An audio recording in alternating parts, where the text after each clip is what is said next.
क्रांति की शुरुआत जो है वो दूसरों से उम्मीद रखकर नहीं होती है। क्रांति की शुरुआत होती है खुद क्रांति बनने से।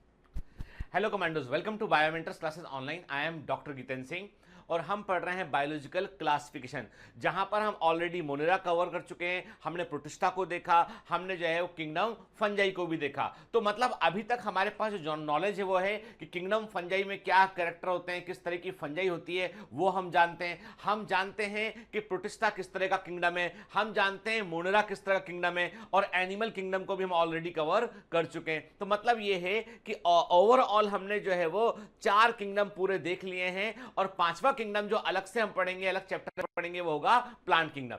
लेकिन कुछ ऐसा है जो अभी भी बायोलॉजिकल क्लासिफिकेशन के अंदर अपनी जगह ढूंढ रहा है, अपनी पोजीशन ढूंढ रहा है, और उसको वो जगह नहीं मिल पा रही है। यानी विटेकर के 5 किंगडम सिस्टम ऑफ क्लासिफिकेशन में उसको कोई जगह नहीं दी गई, और वो एक बड़ा खतरा है।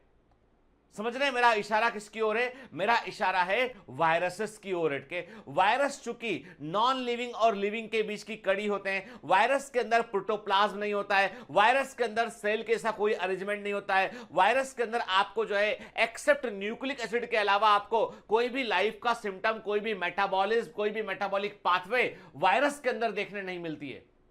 हालांकि वायरस होस्ट सेल की मशीनरी का इस्तेमाल कर लेते हैं, पर अभी भी वैज्ञानिक कहते हैं कि वायरस को हम क्रिस्टल में रवे के रूप में या दानों के रूप में कन्वर्ट करके कई 100 वर्ष तक रख सकते हैं।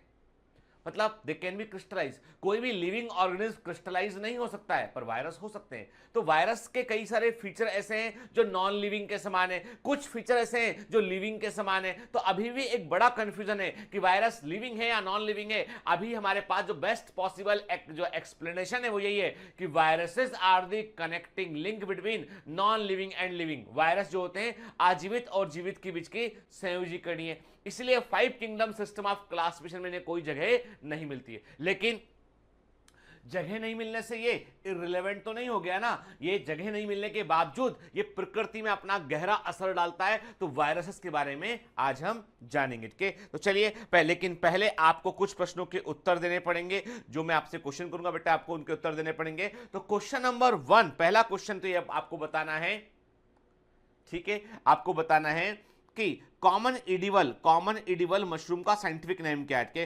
कॉमन इडिबल मशरूम का साइंटिफिक नेम क्या है, आपको बताना है कि मोस्ट कॉमनली इडिबल मशरूम का साइंटिफिक नेम क्या है। आपको बताना है कि फंजाई पेनिसिलियम फंजाई किस क्लास में आती है ने, आप फंजाई के किस वर्ग के अंदर, किस क्लास के अंदर पेनिसिलियम फंजाई को प्लेस करते हैं। ठीक है, आपको बतलाना है कि ऐसी कौन सी फंजाई है जो स्यूडोमाइसीलियम को शो करती है।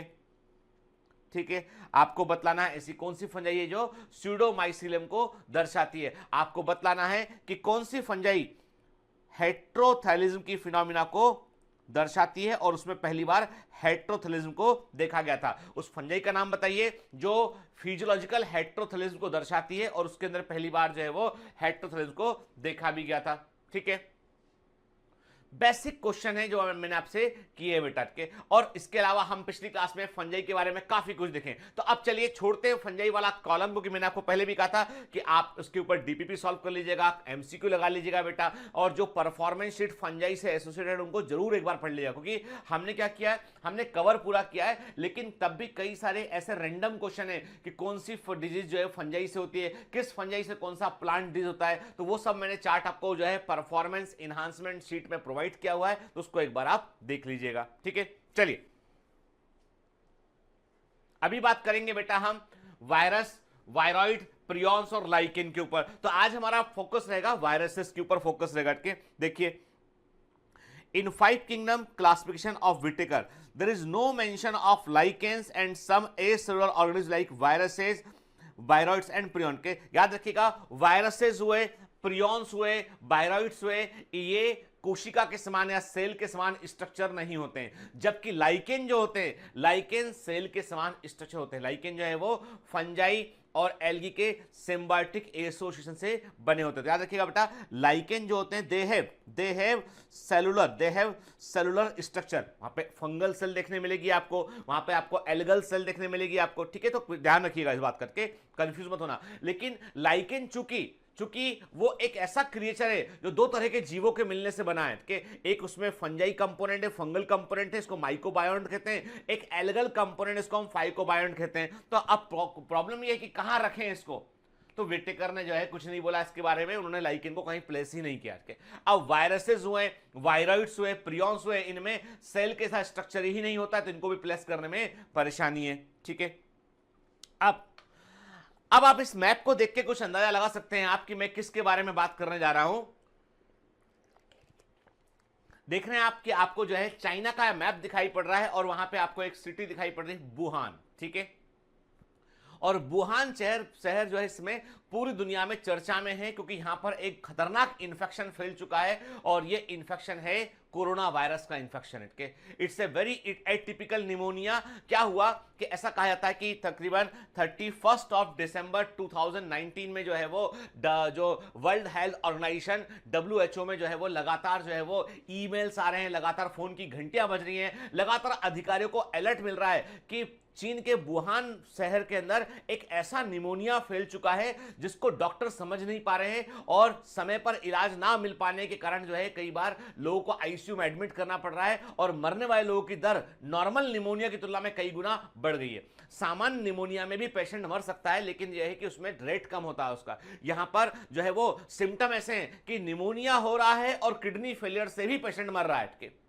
तो डॉक्टर समझ नहीं पा रहे थे कि यह है क्या चीज। फिर बाद में कुछ समय बाद समझ में आया कि हाँ, ये तो एक तरह का वायरस है।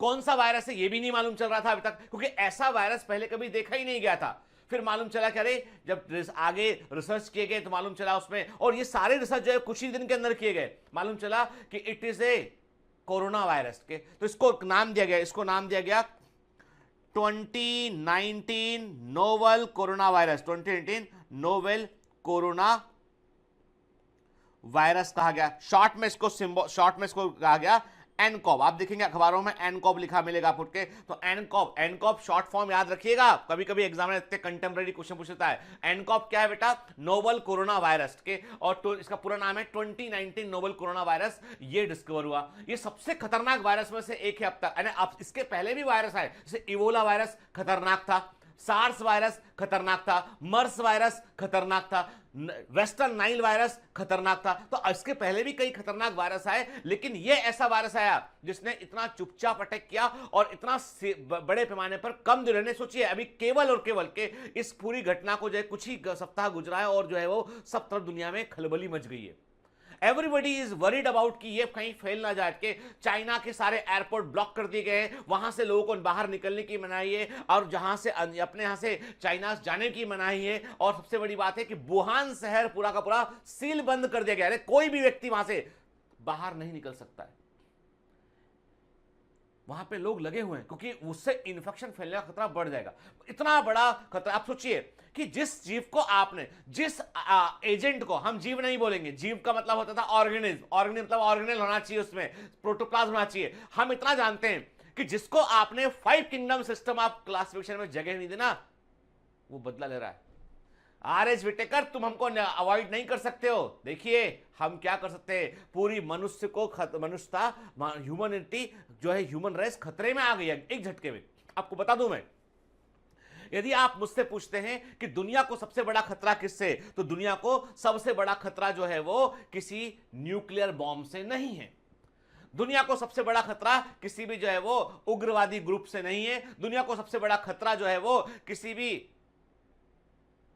थर्ड वर्ल्ड वॉर से नहीं है। मतलब यदि हम बोले कि वर्ल्ड वॉर हो जाएगा, तो देखिए क्लियर कर दूं मैं कि लोग समझदार हैं, लोग टेबल के आर पार डिस्कशन कर सकते हैं, लोग डील कर सकते हैं। तो वर्ल्ड वॉर में आप चूंकि इंसान से डील कर रहे हैं, तो हो सकता है कि किसी दो कंट्री के बीच में युद्ध की कंडीशन आ गई है, तो कई सारे कंट्री आके समझाएंगे भाई देखो ऐसा है, लड़ना अच्छी बात नहीं है, तुम्हें क्या प्रॉब्लम है, बैठ के सॉल्व कर लो। तो अब आज के जमाने में यदि कोई वॉर करता है तो मतलब यह है कि वो कम्युनिकेशन में वीक है, वो बात नहीं कर पा रहा वो, इसलिए वॉर की कंडीशन हो रही है।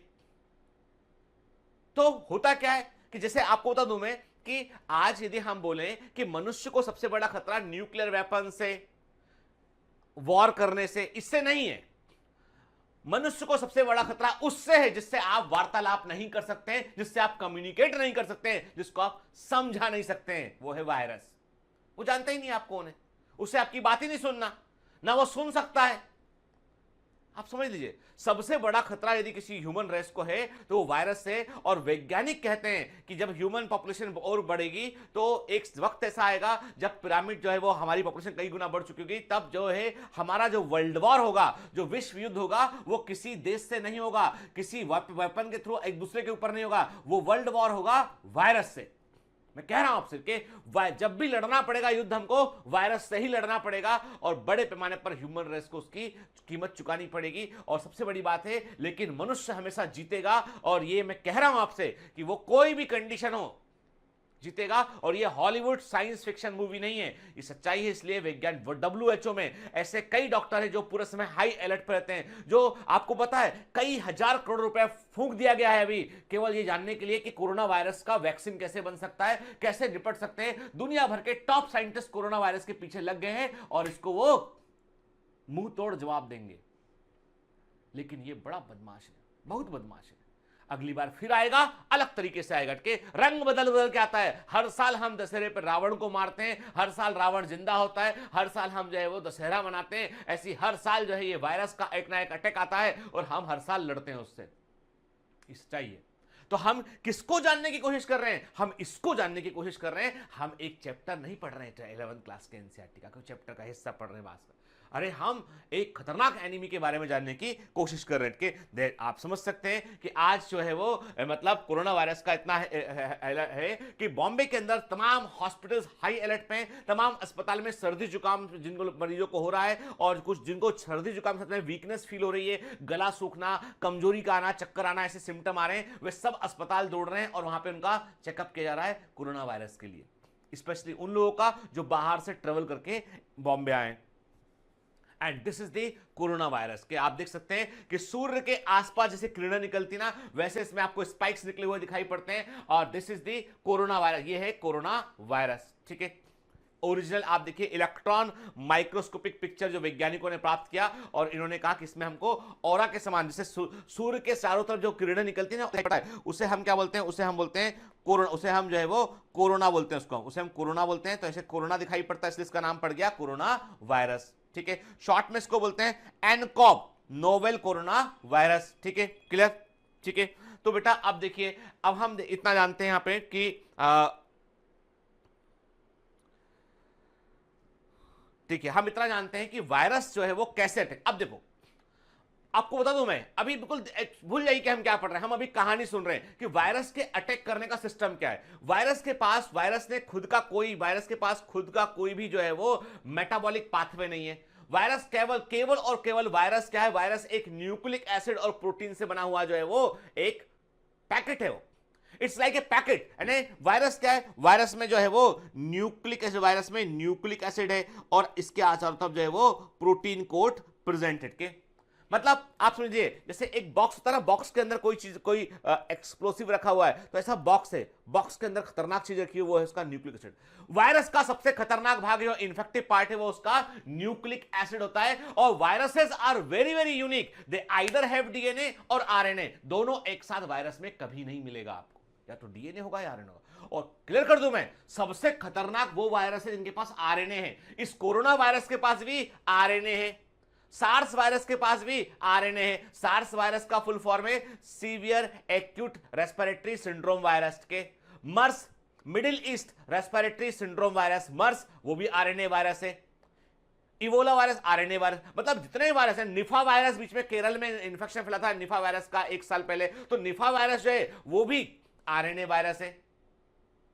और आरएनए वाले वायरस बड़े खतरनाक वायरस है क्योंकि इनमें हाई रेट ऑफ म्यूटेशन होता है, इनमें उत्परिवर्तन की दर अधिक होती है और ये हर बार नया स्ट्रेन में आके आते हैं, हर बार नए तरीके से अटैक करके आते हैं। जैसे इस बार जो कोरोना वायरस आया ना, ये सबसे बड़ा सबसे बड़ा आरएनए कंटेनिंग वायरस है। मतलब इसके अंदर ये वायरस के अंदर जो आरएनए है, इसका जीनोम है, उतना बड़ा आरएनए का जीनोम किसी वायरस में देखने नहीं मिला। मतलब it is having the largest RNA genome. इसके अंदर जो आरएनए है वो सबसे बड़े साइज का है कोरोना वायरस के अंदर, ऐसा वैज्ञानिक बतलाते हैं।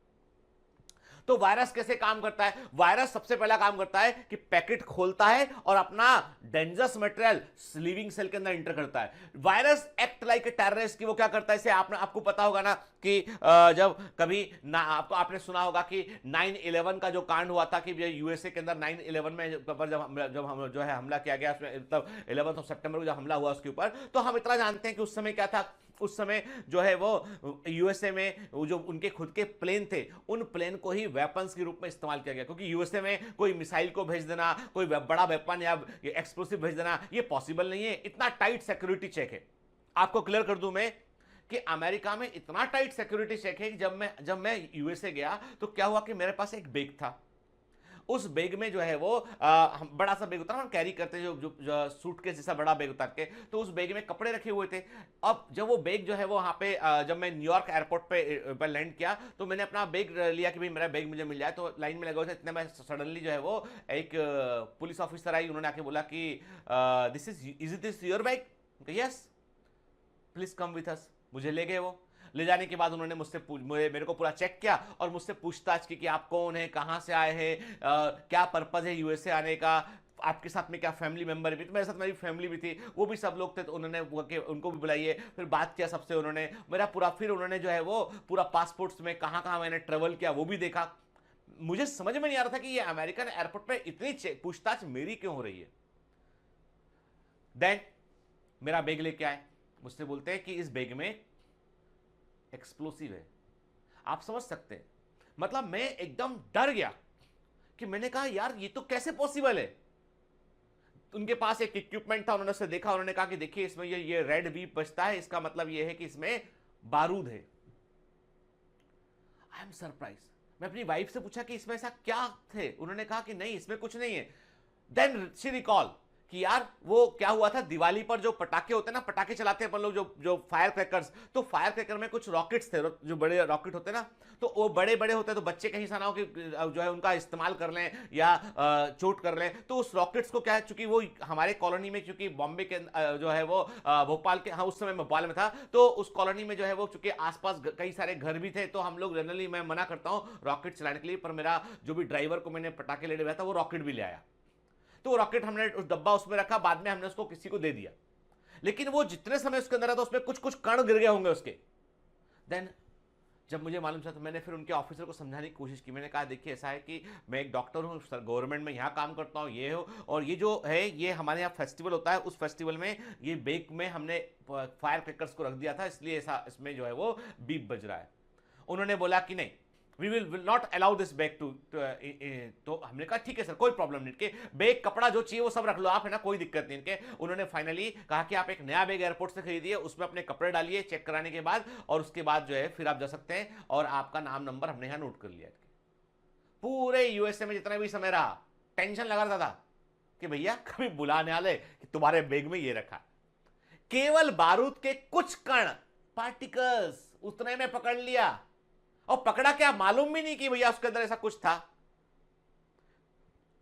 एडवाइजरी होती है कि अमेरिका आप ट्रेवल करते तो आपका जो बैग होता है ना, जो आप बैग लेके आते हैं, उस बैग में एक स्पेशल TSA 2 लॉक होता है कि वो लॉक की चाबी एयरपोर्ट पे होती है ना। आपका बैग जो है उसमें कोई भी ताला नहीं लगा सकते आप, आपको एक पर्टिकुलर बैग ही यूज करना पड़ेगा, और उस बैग में एक TSA 2 लॉक होता है, और वो TSA 2 लॉक की चाबी एयरपोर्ट के पास होती है, और वो कोई भी अमेरिकन अफसर जो है आपका बैग खोल सकता है कभी भी। रियलिटी है। वहां पर हमला करने के लिए क्या किया उन्होंने प्लेन का इस्तेमाल किया। उन्होंने कहा भैया तुम्हारे यहाँ का प्लेन लेंगे, तुम्हारे यहाँ पे टूरिस्ट बनकर जाएंगे, और तुम्हारे प्लेन को हाईजेक करेंगे, और उस प्लेन को ही बिल्डिंग से भिड़ा देंगे। ऐसा हमला यूएसए के अंदर हुआ, और उसके बाद जो है वो दुनिया भर में आपको पता है कितना वॉर हुआ, तमाम तरह का जो है इतने लोगों को जो है वो बेगुनाह लोगों को जो है वो जान गंवानी पड़ी। Viruses behaving like that terrorist activity. Virus भी क्या करते हैं कि जो एक सेल थी उस सेल का पूरा सिस्टम काम कर रहा था, न्यूक्लिक एसिड जो है वो पूरी सेल को चला रहा था। मतलब जो हमारी सेल के अंदर जो हमारा न्यूक्लियस है उसके अंदर जो जीनोम होता है वो पायलट के समान होता है, जो पूरी सेल को चला रहा होता है, कंट्रोल कर रहा होता है। लेकिन सडनली बाहर से एक न्यूक्लिक एसिड जो वायरस का है वो अंदर आता है, और अंदर आने के साथ ही सबसे पहले तो पायलट को मारता है। वो जो हमारा सेल का जो मेन न्यूक्लिक एसिड होता है उसको मार देगा वो। अब क्या हुआ कि जो मेन बॉस था, जो न्यूक्लिक एसिड जो पूरी सेल को चला रहा था, वो मर गया है। अब पूरा सेल का सिस्टम पूछता है कौन हमारा बॉस कहां है? देन वायरस का जीनोम बोलता है I am the boss now, अब मैं बॉस हूं, मेरी बात सुनो, केवल वही प्रोटीन बनेगा जो मैं बोलूंगा। सब डर जाते हैं क्योंकि पहले ही वो न्यूक्लियस के डीएनए को खत्म कर चुका है वो। अब वायरस जो है वो अपने अकॉर्डिंग प्रोटीन बनाता है, और वायरस होस्ट सेल के राइबोसोम का इस्तेमाल करता है क्योंकि उसने कब्जा कर लिया है, अनऑथोराइज कब्जा हो चुका सेल के ऊपर। अब वो होस्ट सेल के राइबोसोम का यूज करेगा और बोलेगा बनाओ प्रोटीन हमारे लिए। कौन सा प्रोटीन? जो हमारे कवर को चाहिए होता है, हमको कैप्सिड बनाने में काम आएगा। वायरस के कवर को कैप्सिड बोलते हैं, और जीनोम अपने अब अंदर जो है प्रोटीन बन रहा होता है। सारा पूरा का पूरा सेल का मशीनरी कोई काम नहीं करता, वही की काम करता है, वायरस का प्रोटीन बना दो भैया। धमकी दे रहा है ये। जैसे प्रोटीन बना और वायरस ने क्या किया, अपने जीनोम को मल्टीप्लाई किया। उसने कहा देखो हमको वो एंजाइम भी चाहिए कि हम अपने आप को मल्टीप्लाई कर लें, और अपने आप को मल्टीप्लाई किया। मल्टीप्लाई करने के बाद अब कई सारे वायरस के जीनोम नंबर बढ़ रहा है उनका, अंदर सेल पे कंट्रोल भी बढ़ता चला जा रहा है, और प्रोटीन बन गया। तो देन वायरस जो है वो प्रोटीन के साथ में असेंबलिंग किया। देखिए ओनली क्रिएचर है, जैसे हमारा जब जन्म होता है तो हमारा ऐसा नहीं होता है कि एक दिन हाथ का जन्म हो गया, अगले दिन पैर का जन्म हो गया, तीसरे दिन फिर डॉक्टर ने कहा कि अरे बधाई हो आज सिर का जन्म हुआ है, अगले दिन पेट का जन्म हो गया, फिर डॉक्टर ने कहा कि आप देखिए इनके सारे पार्ट का जन्म हो चुका है तो सर पैर हाथ में जोड़ देती हूँ। ऐसा तो नहीं होता, हम तो पूरे एज एक सिंगल यूनिट के रूप में हमारा जन्म होता है। पर वायरस ऐसा है, आज प्रोटीन बन गया, कल बन गया न्यूक्लिक एसिड बन गया, फिर प्रोटीन बन गया, साथ साथ बने, और फिर उनकी असेंबलिंग होगा, पैकेट में पैक कर दिया उसको और बोला अब निकल जाओ बाहर। अब वो अब जैसे ही काम हो गया, वो तो है ही उत्पादी। कोई ईमान धर्म नहीं वायरस का, मतलब उसको शर्म ही नहीं कि जिस सेल में अपने आप को मल्टीप्लाई किया उसको ना मारे, लेकिन उसको मार के बाहर निकलेगा वो। तभी तो वायरस है। वायरस का हिंदी का आपको बता दूं मीनिंग क्या है, सिनोनिम क्या है? पॉइजन। वायरस का सिनोनिम है पॉइजन।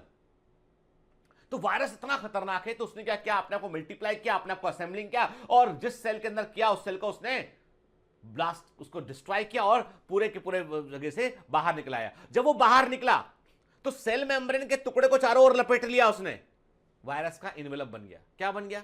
वायरस का इनवेलप बन गया।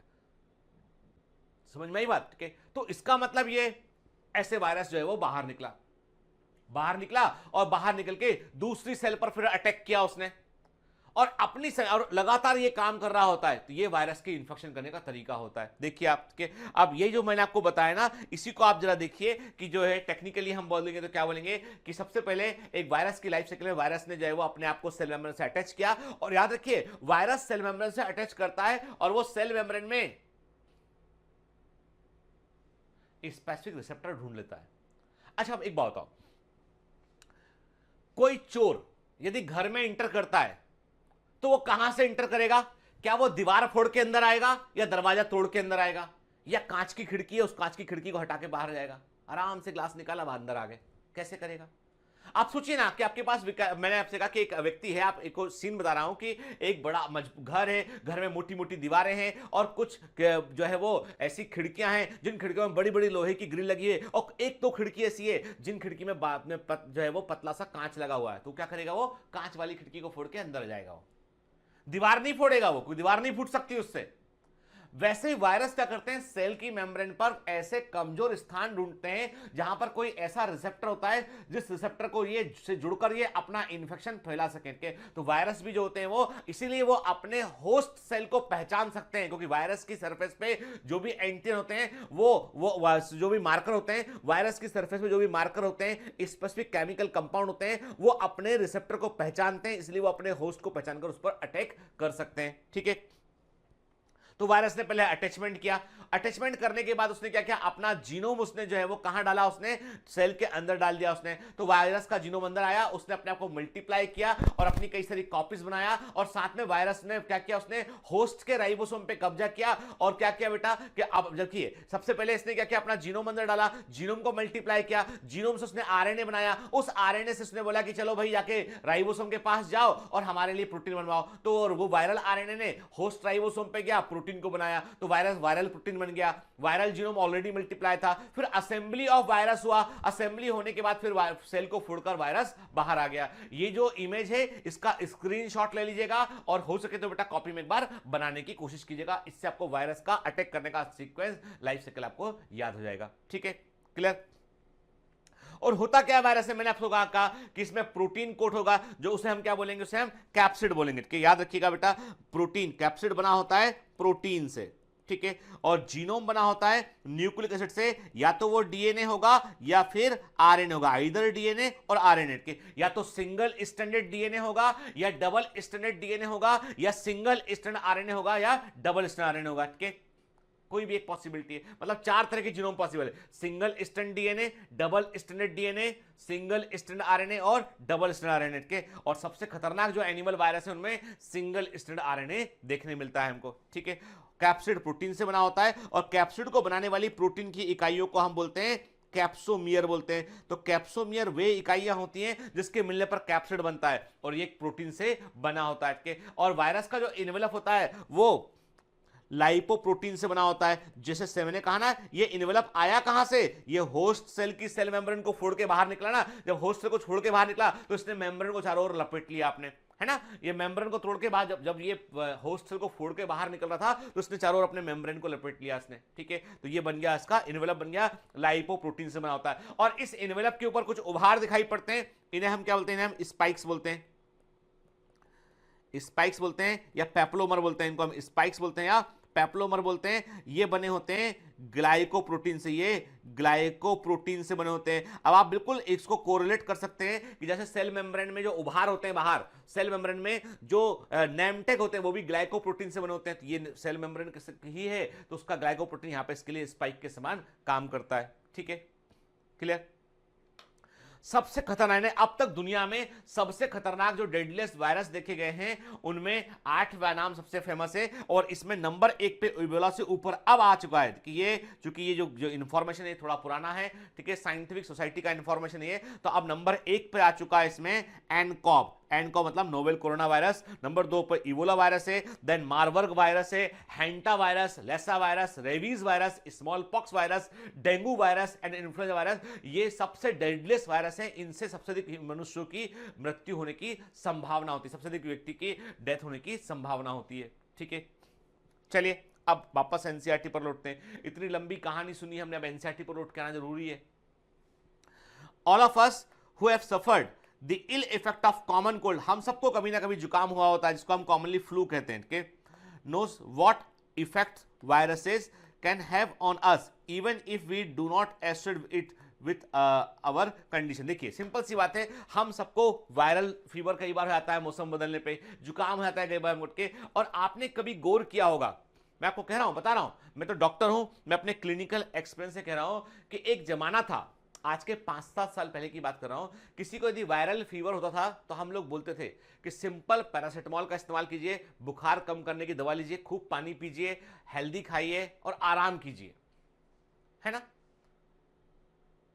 आपका 2-3 दिन में फीवर ठीक हो जाएगा, और वायरल फीवर है तो 1 दिन या 2 दिन तो तेज बुखार रहेगा, फिर ठीक हो जाएगा, चिंता मत कीजिए। ज्यादा फीवर रहता है तो ठंडे पानी की पट्टियां रखेंगे आप, बाकी इसके अलावा कोई एंटीबायोटिक देने की जरूरत नहीं है। ठीक है, समय बदला। आज के 2-3 साल पहले मैंने देखा कि वायरल फीवर होने पर कम से कम 5 दिन अब ठीक होने में लगता है। तो मैं मरीजों को बोलने लगा कि भाई देखो वायरल फीवर हुआ है, 5 दिन तो लगेगा ठीक होने में। पहले मैं 3 दिन बोलता था, अब मैं बोलता हूं 5 दिन लगेगा। अब मेरे पास कोई मरीज आता है तो मैं क्या देखता हूं कि वायरल फीवर को ठीक होने में 7 से 10 दिन का वक्त लगता है। तो मैं बोलता हूं भाई देखो 2-3 दिन तेज बुखार रहेगा, ये दवा लेना, इसके बाद आराम करना, ठीक हो जाओगे, चिंता मत करो। मतलब वायरस की ताकत बढ़ती चली जा रही है, या तो हमारी इम्यूनिटी कम, देखो 2 पॉसिबिलिटी, या तो हमारी इम्यूनिटी कम होती चली जा रही है, या वायरस की ताकत या स्ट्रेंथ बढ़ती चली जा रही है, या दोनों एक साथ घट रहा है, कुछ तो गड़बड़ है। तो हम सब जानते हैं कि वायरस जो है वो कितने अफेक्ट करते हैं। जैसे आप देखेंगे कई बार चिकन पॉक्स हो जाता है, मौसम बदलता है, गर्मी के समय में चिकन पॉक्स हो जाता है, एक को हुआ दूसरे को हुआ, पूरी फैमिली को हो जाता है। देखिए मेरे फादर बताया करते थे कि मेरे पिताजी आप तो नहीं है, पर मेरे फादर बताते थे कि उनकी एक सिस्टर और उनके एक ब्रदर की डेथ हुई थी स्मॉल पॉक्स से।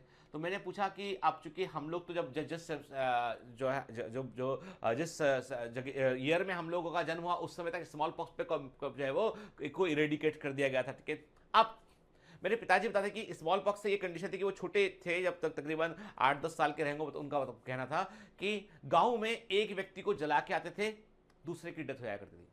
इस कदर स्मॉल पॉक्स, गांव में एक आदमी नहीं बचा था इसको स्मॉल पॉक्स ना हुआ। मेरे फादर के चेहरे पे भी कई सारे बड़े बड़े धब्बे थे जो स्मॉल पॉक्स के कारण हो जाया करते थे, जो थोड़े से गड्ढे से दिखाई पड़ते हैं। मैं पूछता था उनसे, छोटा था, कि ये क्या है, मेरे गाल पे तो नहीं, आपके गाल पे ऐसा कैसे है? वो तो बीमारी थी, उससे हो गया वो।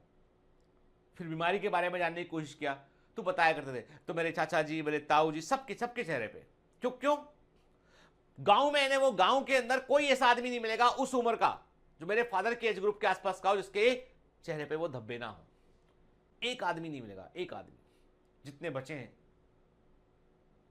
आप समझ लीजिए कि इस कदर सीरियस इन्फेक्शन हुआ करते थे कि गांव के अंदर जो है वो, मतलब एक बार हुआ तो महामारी, तो लोग क्या बोलते हैं आपको पता है? गांव में आज भी बड़ी माता, छोटी माता, इन स्मॉल पॉक्स को, चिकन पॉक्स को ऐसे नामों से पुकारते हैं। मंदिर बना दिया गया गांव के अंदर, माता के मंदिर है भाई, ये पूजा करोगे तो बीमारी नहीं होगी। इस लेवल का जो है वो डर इंसान के अंदर जो है वो वायरस के कारण आया। सोचिए, भला हो एडवर्ड जेनर का, एडवर्ड जेनर ने जो है वो काम तमाम कर दिया वायरस का, स्मॉल पॉक्स का। एडवर्ड जेनर ने ऐसा ठिकाने लगाया स्मॉल पॉक्स को, इतने हजारों लाखों लोगों को मारा था स्मॉल पॉक्स ने, एक अकेला आदमी भारी पड़ गया उस पर, एडवर्ड जेनर। फोड़ दिया वायरस को, खत्म कहानी। इतिहास में नाम दर्ज हो गया कि स्मॉल पॉक्स को इरेडिकेट कर दिया, और Edward Jenner is the winner. Vaccination के आविष्कार किया उन्होंने के, और उन्होंने कहा कि वायरस, याद रखना, इंसान से मत भिड़ना कभी। इंसान जो है वो सबसे ताकतवर क्रिएचर है। मैं कहता हूं, किसी धर्मगुरु की बात मानते हैं हम लोग, किसी नेता की बात मानते हैं हम लोग, अभिनेता की बात मानते हैं हम लोग, ये महान नहीं है किसी भी एंगल से। कह रहा हूं आपसे मैं, ये किसी भी एंगल से महान नहीं है।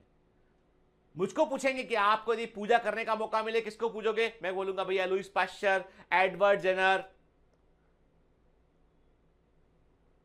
जिन्होंने मानवता के को जो है वो दिया, जिसने पूरे की पूरी जो है वो फॉर्च्यून बदल दिया हम लोगों का सबका। सोचिए ना, आप ना होते तो, नहीं खोजा गया होता तो क्या होता। चीजों को टेकन फॉर ग्रांटेड मत लीजिए। आज वैक्सीन के लिए हम बोलते हैं, अरे वैक्सीन क्या है, वैक्सीन वैक्सीन, हाँ वो बीमारी नहीं, पता है क्या कहानी इसके पीछे की, इतनी लंबी चौड़ी।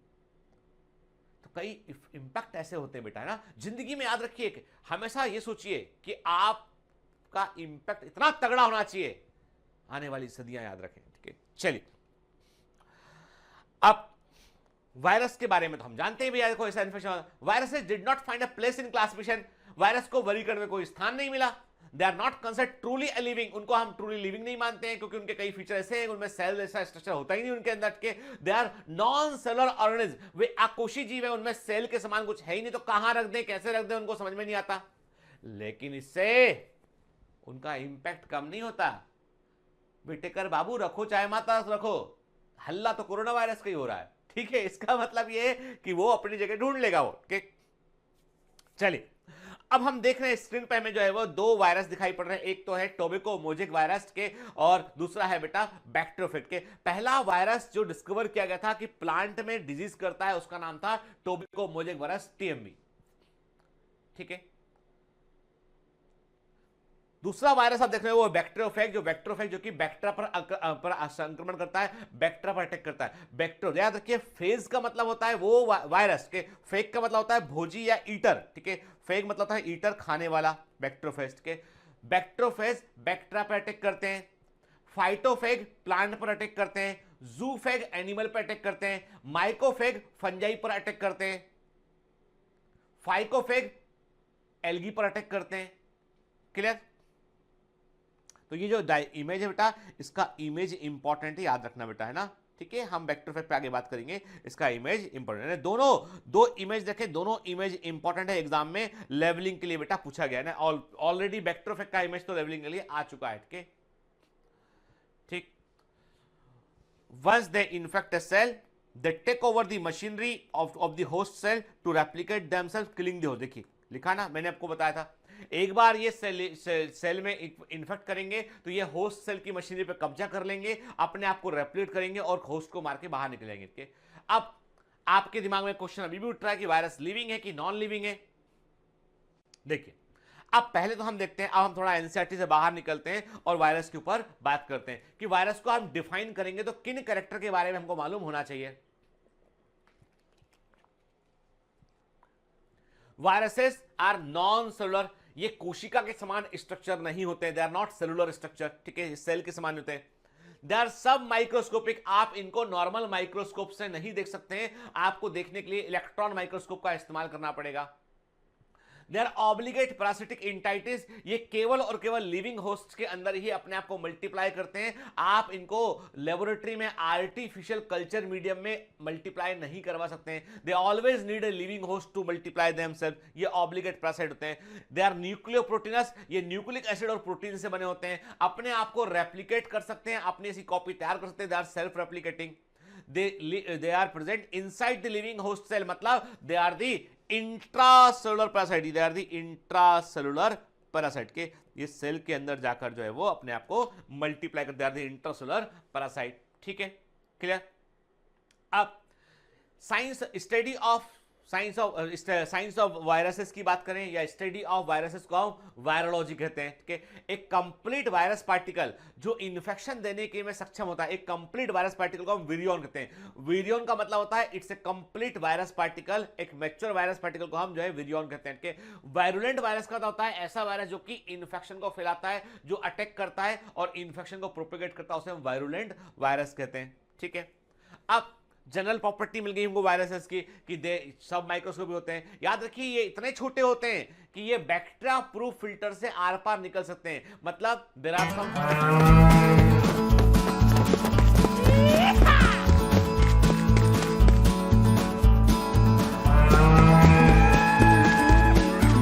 Hi, sorry to disturb you in between lecture, but it's important to inform you. You should download Biomentors app from Google Play Store. We need your support, so please take subscription to become an official commando of Biomentors. Bye bye. Continue your lecture.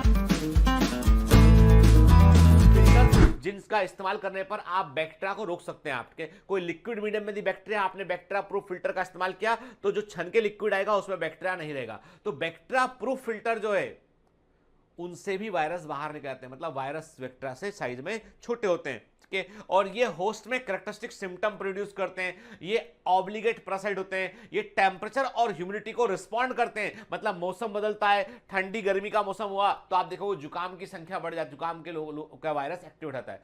जो हमको common जुकाम होता है वो भी corona virus की एक variety, याद रखिएगा, जो कॉमन सर्दी जुकाम होता है वो भी कोरोना वायरस की एक वेराइटी है जो कि कम शक्तिशाली है, उसको हम राइनो वायरस कहते हैं, क्लियर। फिर हम जो है वो यदि केमिकल्स का इस्तेमाल करें, कीमोथेरेपी और थर्मोथेरेपी का इस्तेमाल करें तो इनको हम इनएक्टिव भी कर सकते हैं, ठीक है। याद रखिए ये केमिकल्स एंटीबायोटिक नहीं है, इन केमिकल्स को हम एंटीवायरल केमिकल बोलते हैं, ठीक। और ये अपनी ग्रोथ अपने आप को मल्टीप्लाई करते हैं होस्ट सेल के अंदर। तो अब और इसके अलावा देखो इंटरेस्टिंग बात ये कि ये अपने आप को नेचर में, प्रकृति में हर साल है ना, जो डॉक्टर्स बतलाते हैं, साइंटिस्ट बतलाते हैं कि हर साल प्रकृति में कई 100 नए वायरस बनते हैं, और अभी तक हम वायरस की दुनिया के बारे में 1% भी जानकारी नहीं रखते हैं। कि याद रखिएगा अभी तक हमारे पास वायरस की दुनिया के बारे में 1% इंफॉर्मेशन भी नहीं है कि कितने तरह के वायरस है दुनिया भर में। मालूम चला कि ये जो कोरोना वायरस हुआ ये कैसे हुआ।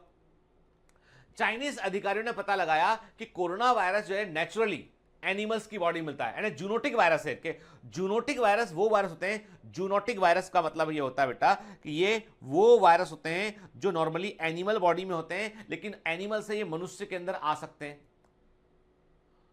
शक हुआ दो चीजों पे, वैज्ञानिकों ने पाया कि सबसे अधिक नोवेल कोरोना वायरस की संख्या जो है वो बैट चमगादड़ के अंदर है, सांप के अंदर है, स्नैक्स के अंदर है, और तो और पोल्ट्री के अंदर है, मुर्गियों के अंदर है। लेकिन जो मुर्गियों के अंदर कोरोना वायरस मिला वो कम शक्तिशाली था, लेकिन जो चमगादड़ के अंदर मिला वो इतना पावरफुल था। जो इन्फेक्शन इस समय हो रहा है उस तरह का वायरस था वो। तो लोगों को डाउट हुआ कि अभी तक कंफर्म कुछ भी नहीं है, पर लोगों को डाउट हुआ कि शायद कुछ लोग चाइना में चमगादड़ का सूप पीते हैं, बैट सूप पीते हैं, उससे ह्यूमन बींग्स को हुआ और फिर आगे इन्फेक्शन फैल गया। आगे इन्फेक्शन कैसे फैला? खांसने से, छींकने से, जो ड्रॉपलेट इन्फेक्शन उससे ह्यूमंस के अंदर वो फैल गया। पर पहली बार आया किससे? एनिमल को खाने से हुआ। तो डॉक्टर्स अभी WHO ने और हमारे इंडिया में डॉक्टर्स ने एडवाइजरी जारी की है कि भाई यदि इन्फेक्शन से बचना है तो कुछ समय के लिए नॉनवेज का इस्तेमाल बंद कर दीजिए और प्रॉपर्ली पके हुए फूड को लीजिए। आप लगातार पानी पीते रहिए, गले में आपके नमी रहना चाहिए। गला यदि सूखेगा तो वहां वायरस ग्रो कर सकता है। विटामिन सी लीजिए और जो है वो ऐसी जगह पे जाने से बचिए जहां भीड़ भाड़ हो, और मास्क का इस्तेमाल कीजिए। क्लियर? तो देखिए, अब जनरल प्रॉपर्टीज की बात करते हैं यहां पे। तो मैंने आपसे कहा कि वायरस के कई सारे नए नए स्ट्रेन बन सकते हैं। They can mutate and produce a new strain के। इनमें फंक्शनल ऑटोनॉमी नहीं होती है, मतलब कोई भी वायरस की अपनी खुद की कोई मशीनरी नहीं होती है। ये होस्ट के राइबोसोम का इस्तेमाल करते हैं। इनमें कोई भी पिगमेंट, कोई भी मूवमेंट, सेक्स सेल कुछ भी नहीं होता इनके। जो लिविंग सेल के अंदर होता है वो लिविंग ऑर्गेनिज्म की कैरेक्टरिस्टिक है, वो इनमें कुछ भी देखने नहीं मिलती हमको। जैसे इनमें कोई पिगमेंट नहीं है, कोई एंजाइम इनके अंदर नहीं है इनके, एक्सेप्ट फ्यू वायरस। कुछ वायरस में कुछ एंजाइम देखने मिलते हैं, पर मोस्ट ऑफ द वायरस में एंजाइम नहीं होते हैं। और इनमें जो है कोई मूवमेंट के लिए सील या फ्लेजा वैसा कुछ होता ही नहीं है। ये सिंपली न्यूक्लियोप्रोटीन से बने होते हैं और इनकी असेंबली होती है। ये पूरी इकाई के रूप में, पूरी यूनिट के रूप में इनका ये नहीं बनते हैं, बल्कि कंपोनेंट में बनते हैं। और वायरस का प्रोटीन अलग बनता है, न्यूक्लिक एसिड अलग बनता है, बाद में इनकी असेंबलिंग होती है। ठीक है, अब हम एक काम करते हैं, इतने कैरेक्टर हम जानते हैं तो एक काम करते हैं, हम पहले वायरसेस को लिविंग, यानी वायरस लिविंग क्यों हो सकते हैं कि व्हाट आर द कैरेक्टर्स जो वायरस को लिविंग ऑर्गेनिज्म की तरफ इशारा करते हैं। ऐसे कौन से लक्षण है जो बतलाते हैं कि वायरस लिविंग भी हो सकते हैं? तो हम देखते हैं, number 1, they are having genetic material, living का कैरेक्टरिस्टिक है। They can reproduce and multiply in nature, ये अपना आपको अपना रिप्रोडक्शन कर सकते हैं, अपने आप को मल्टीप्लाई कर सकते हैं। भाई जो लिविंग होगा वही तो मल्टीप्लाई कर पाएगा। इनमें म्यूटेशन होता है, ये स्टिमुलस का जवाब देते हैं। देखिए, कोई वायरस होता है एक पर्टिकुलर टेम्परेचर पर, पर्टिकुलर जो है वो मॉइस्चर पर अटैक करता है वो, तो ये स्टिमुलस का जवाब देते हैं। अपने होस्ट को पहचानते हैं, यानी प्लांट वायरस एनिमल पर अटैक नहीं करेगा और एनिमल वायरस प्लांट पर अटैक नहीं करेगा। भाई ऐसा थोड़ी ना कि सर्दी जुकाम, पता चला घर के सामने एक पीपल का पेड़ लगा हुआ है, बड़ा सा पेड़ लगा बरगद का, पीपल का। सुबह सुबह आप घर से बाहर निकले तो पीपल का पेड़ छींक रहा है। क्यों भैया, क्यों छींक रहा है? राइनो वायरस का इन्फेक्शन हो गया। ऐसा तो नहीं होता है। या सुबह सुबह आपने देखा, अपना हाथ देखा, आपने अरे हाथ में क्या हो गया, ये टोबैको मोजेक डिजीज, तंबाकू की पत्ती बोता, हमारे हाथ पत्ती ऐसा हो गया। ऐसा भी नहीं होता है। मतलब ये अपने होस्ट को पहचान, ऐसे मालूम है कि टोबैको मोजेक वायरस को मालूम है कि मुझे टोबैको की लीफ पर अटैक करना है। राइनो वायरस को मालूम है कि मुझे जो है वो ह्यूमन पर अटैक करना है, और अटैक भी करना है तो नजल इपिथेलियम पर अटैक करना है। मतलब दे नो देयर होस्ट। अब कैसे पहचानता है? मैंने आपको बताया, इनके सरफेस पे जो भी एंटीजन होते हैं, जो मार्कर होते हैं, वो होस्ट सेल के रिसेप्टर को पहचान लेते हैं। ठीक है, और एक वायरस अपने ही जैसे वायरस को प्रोड्यूस करता है तो जेनेटिक कंटिन्यूटी बनी रहती है। तो ये सारे वो फीचर हैं जो लिविंग ऑब्जेक्ट के समान है। अब ऐसे कौन से फीचर हैं जो इस ओर इशारा करते हैं कि ये लिविंग नहीं है? नंबर 1, इनको आप क्रिस्टलाइज कर सकते हैं। मतलब इनको आप एक छोटी सी बोतल में पैक कर लें तो ये रेत की कण के समान अंदर पैक हो जाएंगे, उसमें बारीक बारीक बारीक बारीक पैक हो जाएंगे, पाउडर के समान। You can crystallise them. ठीक है, फिर होस्ट सेल के बाहर ये पाउडर के समान कुछ भी नहीं है, इनर्ट है, कोई काम नहीं करते हैं आप। ठीक है, इनमें प्रोटोप्लाज्म जो कि फिजिकल बेसिस ऑफ लाइफ है, जीवन का भौतिक आधार जो प्रोटोप्लाज्म है, प्रोटोप्लाज्म को हम फिजिकल बेसिस ऑफ लाइफ कहते हैं। किसने दिया स्टेटमेंट? हक्सले ने कहा था कि protoplasm is the physical basis of life. वो भी इनके अंदर नहीं होता है। इनमें कोई फंक्शनल ऑटोनॉमी, खुद की कोई मेटाबॉलिज्म नहीं होती है, जो कि एक लिविंग का मोस्ट इंपॉर्टेंट फीचर है। मेटाबॉलिज्म एक ऐसा फीचर है लिविंग सेल के अंदर जो हमेशा देखने मिलेगा, वो भी इनके अंदर नहीं होता है। ठीक है, इसका मतलब कंक्लूजन ये निकला कि viruses are the connecting link between non living and living. Virus non living और लिविंग के बीच की संयोजक कड़ी होती है। ये हमने कंक्लूजन निकाल लिया। क्लियर? ठीक, चलिए अब आगे बढ़ते हैं NCERT according. The name virus which means venom और पॉइजनस फ्लूइड। देखिए मैंने कहा ना वायरस वर्ड का मतलब होता है वीनम और पॉइजनस फ्लूइड। आपको पता है कि ये वायरस टर्म को क्रिएट किया था पाश्चर ने इस टर्म को क्रिएट किया था, लेकिन उन्होंने वायरस के लिए इस्तेमाल नहीं किया। और इस वर्ड को इस्तेमाल किया किसने?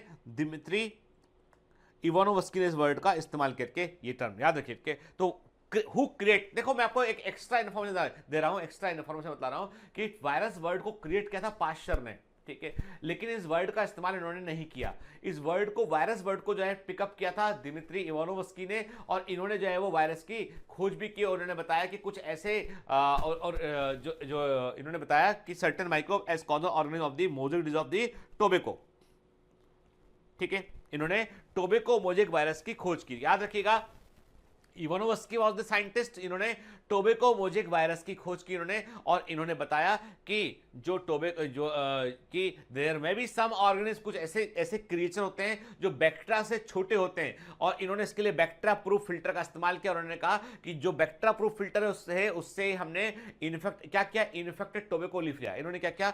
इन्फेक्टेड टोबैको लीफ लिया, संक्रमित टोबैको लीफ लिया जिसमें कि मोज़ेक बीमारी थी, उसका रस निकाल लिया और उस रस को दूसरी हेल्दी लीफ पर लगाया, तो हेल्दी लीफ के अंदर भी इंफेक्शन हो गया। लेकिन जब उस रस को उन्होंने बैक्टीरिया प्रूफ फिल्टर से छाना, ये जानने के लिए कहीं इसमें बैक्टीरिया तो नहीं है, और छन्ने के बाद वो रस बाहर निकला, उसका इस्तेमाल किया, फिर से इंफेक्शन हो गया। तो एक बात समझ गए इवानोव्स्की कि इन्होंने कहा कि जो भी है ये बैक्टीरिया से बहुत छोटा है, ये इसलिए बैक्टीरिया प्रूफ फिल्टर से आर पार निकल जाता है। तो इसे कहा जाता है filtrable property of tobacco mosaic virus. तो टोबैको मोज़ेक वायरस की फिल्ट्रेबल प्रॉपर्टी को जो है वो इवानोव्स्की ने बताया, और यही वायरस की खोज थी, ठीक है। This were found to be smaller than bacteria because they pass through the bacteria proof filter, लिखा हुआ है इसमें, ठीक है। फिर MW विजरिंग ने बताया कि जो इन्फेक्टेड प्लांट होते हैं उनकी लीफ को ले आप, उनके रस को ले आप, और हेल्दी लीफ पर आप लगाते हैं तो वो भी, इस पर भी इन्फेक्शन आता है। तो उन्होंने कहा कि मतलब टोबैको मोज़ेक डिजीज से इन्फेक्टेड टोबैको प्लांट की लीफ का रस निकाल कर दिया आप हेल्दी प्लांट पर लगाएंगे तो उसमें भी इन्फेक्शन हो जाएगा। इसका मतलब ये जो रस है, जो भी लिक्विड लिया गया है टोबैको लीफ से निकाला गया जो एक्सट्रैक्ट है, उसके अंदर कोई ना कोई ऐसा जीव है जो इन्फेक्शन फैलाता है। इसको उन्होंने बोला कॉन्टाजियम vivum fluidum. Very very IMP, ये बड़ा फेमस स्टेटमेंट है एग्जाम के पॉइंट ऑफ व्यू से। कॉन्टाजियम वाइवम फ्लूइडम, इसका मतलब होता है इन्फेक्शस लिविंग फ्लूइड, के इन्होंने कहा ये द्रव इन्फेक्शस है, लिविंग है, इसलिए इन्फेक्शन को कर पा रहा है। तो विजरिंग ने एक स्टेटमेंट दिया कॉन्टाजियम वाइवम फ्लूइडम, जिसका मतलब होता है लिविंग इन्फेक्शस फ्लूइड, के। WM स्टैनले ने बताया कि वायरस को हम क्रिस्टलाइज कर सकते हैं। Stanley was the first scientist जिन्होंने वायरस को क्रिस्टलाइज किया उन्होंने, और ये बेसिकली लार्जली प्रोटीनस स्ट्रक्चर होते हैं, इनमें न्यूक्लियर प्रोटीन, इनमें ये बेसिकली ये प्रोटीन के क्रिस्टल के रूप में आप इनको क्रिस्टलाइज कर सकते हैं इनके, और ये they are inert outside the specific host cell के बाहर ये इनर्ट रहते हैं, और वायरसेस होते हैं ऑब्लिगेट पैरासाइट होते हैं, ये बताया गया, ठीक है। In addition to protein, viruses के अंदर आपको जेनेटिक मटेरियल देखने मिलता है जो या तो RNA होगा या DNA होगा। याद रखिए कोई भी वायरस में दोनों एक साथ नहीं होता है, कि दे हैव आइदर DNA और RNA, और या तो सिंगल स्ट्रैंड DNA होगा या डबल स्ट्रैंड DNA होगा, या तो सिंगल स्ट्रैंड RNA होगा या डबल स्ट्रैंड RNA होगा। कभी भी DNA RNA एक साथ देखने नहीं मिलेगा। के वायरसेस जो होते हैं वो न्यूक्लियो प्रोटीन होते हैं, और इनका जेनेटिक मटेरियल इनका इन्फेक्शस पार्ट होता है। याद कीजिए हमने पढ़ा हुआ है बैक्टीरियोफेग एक्सपेरिमेंट, हर्सी और चेज। कहां पढ़ा है बताओ मेरे को? हर्सी एंड चेज का बैक्टीरियोफेग एक्सपेरिमेंट हमने पढ़ा हुआ है बेटा, मॉलिक्यूलर बेसिस ऑफ इनहेरिटेंस से पढ़ा हुआ है इसको हमने के। तो हर्सी और चेज ने क्या बताया? उन्होंने कहा कि वायरसेस का जेनेटिक मटेरियल जो है वो इन्फेक्शस पार्ट होता है। Clear? In general, viruses that infect plant have single strand RNA, and viruses that infect animal have either single or double strand RNA और double stranded DNA के। देखिए जैसे कि पॉक्स वायरस, जो पॉक्स वायरस है, small pox का virus है, उसका जेनेटिक मटेरियल था डबल स्ट्रैंडेड DNA, ठीक है। आपको पता है एक बड़ी इंटरेस्टिंग बात यह है कि स्मॉल पॉक्स का वायरस बड़ा खतरनाक वायरस था। It is one of the deadliest virus, ठीक है, लाखों लोग मरे होंगे उससे। उसका जेनेटिक मटेरियल था डबल स्ट्रैंड DNA। वैज्ञानिक साइंटिस्ट जो है वो ये जानते हैं कि DNA is a more stable molecule, इसलिए उस वायरस में म्यूटेशन धीमे धीमे होता है, धीमे धीमे इवॉल्व करता है। और DNA एक ऐसा मॉलिक्यूल इसकी स्टेबिलिटी अधिक है, इसलिए वो आसानी से जो है वो अपने कोड चेंज नहीं कर पाता है, इसलिए उसका वैक्सीन एक बार हमने बना लिया तो कंट्रोल में कर लिया उसको हमने। लेकिन जो आरएनए कंटेनिंग वायरस होते हैं उनका जेनेटिक मटेरियल बहुत तेजी से म्यूटेट करता है। RNA is very unstable as compare to DNA, very much unstable as compare to DNA. तो आरएनए में परिवर्तन फास्ट होते हैं, इसलिए आरएनए वायरस का वैक्सीन बनाने के बाद हर बार नया वैक्सीन बनाना पड़ता है, हर बार नया स्ट्रेन देखो नया वैक्सीन क्रिएट करना पड़ता है। ठीक है, वेक्टरल वायरसेज या वेक्टरोफेग वो होते हैं जो ऐसे वायरस हैं जो कि बैक्टीरिया पर अटैक करते हैं के, और इनमें आपको हमेशा आपको इनमें डबल एंड मोस्टली आपको इनके अंदर जो है वो डबल स्ट्रैंड डीएनए वायरस ही होते हैं, डबल स्ट्रैंड डीएनए आपको देखने मिलेगा। और they are tadpole shape, tadpole की आकृति के दिखाई पड़ते हैं, जैसे हमने देखा था वेक्टरोफेग ऐसा हेड होगा, इसमें नेक होगा, टेल होगा, टेल फाइबर देखने मिलेंगे, तो इसको बोलते हैं हम बाइनल सिमिट्री। बाइनल सिमिट्री हमको देखने मिलती है वेक्टरोफेग के अंदर। ठीक है, फिर प्रोटीन कोड वायरस का जो होता है उसे हम कैप्सिड कहते हैं, मैंने आपको बताया था, और कैप्सिड कई छोटी छोटी इकाइयों से बना होता है, इसको हम कैप्सोमियर कहते हैं। टोबैको मोजेक वायरस का कैप्सिड जो है वो 2130 कैप्सोमियर से बना होता है, ये नंबर याद रखिएगा के। टोबैको मोजेक वायरस का कैप्सिड जो होता है वो 2130 कैप्सोमियर से मिलकर बना होता है। ठीक है, ये कैप्सोमियर अपने आप को जो है वो अरेंज करते हैं, अलग अलग फॉर्मेट में अरेंज करते हैं, और वायरस आपको हेलिकल दिखाई पड़ेगा, वायरस आपको क्यूबिकल दिखाई पड़ेगा, या वायरस आपको स्फेरिकल दिखाई पड़ेगा। ठीक है, डिपेंड करता है वायरस में किस प्रकार से कैप्सिड अपने आप को अरेंज किया हुआ है, अलग अलग ज्योमेट्रिक फॉर्म में देखने मिलेंगे। ठीक है, और ये वायरस बीमारी करते से मम्स है, मम्स किससे होता है, मम्स वायरस होता है, मम्स में पैरोटिड ग्लैंड में इन्फेक्शन होता है और वो फूल जाती है। स्मॉल पॉक्स पॉक्स वायरस होता है, हर्पीज जो होता है वो हर्पीज वायरस होता है, इन्फ्लुएंजा है इन्फ्लुएंजा वायरस से होता है। ठीक है, एड्स जो होता है वो एचआईवी से होता है, ह्यूमन इम्यूनो डिफिशिएंसी वायरस से एड्स होता है, एचआईवी से। ठीक है, प्लांट में आपको कई सारे ऐसे सिम्टम देखने मिलेंगे जो वायरल डिजीज की ओर इशारा करते हैं, वो होते हैं मोजेक फॉर्मेशन, पत्तियों पर धब्बे बनने लगते हैं, लीफ रोलिंग, पत्तियां रोल होने लगती हैं, लीफ कर्लिंग, पत्तियों का अगला सिरा जो है कर्ल कर जाता है, लीफ में येलोइंग होने लगता है, वीन जो है लीफ की मिड वीन खत्म होने लगती है उठ के, और पौधों की ग्रोथ धीमी आती है, पौधे बोने रहते हैं। ये वायरस के इन्फेक्शन है। आपको पता है इंटरेस्टिंग फैक्ट ये कि किसी पौधे को यदि वायरस का इन्फेक्शन हो गया, फॉर एग्जांपल किसी पौधे में गंभीर वायरस का इन्फेक्शन हो गया, तब भी पौधे का एक भाग ऐसा होता है, जहां पर वायरस का इन्फेक्शन नहीं पहुंच पाता है, वो होता है उसके स्टेम का एपिकल मेरिस्टेम।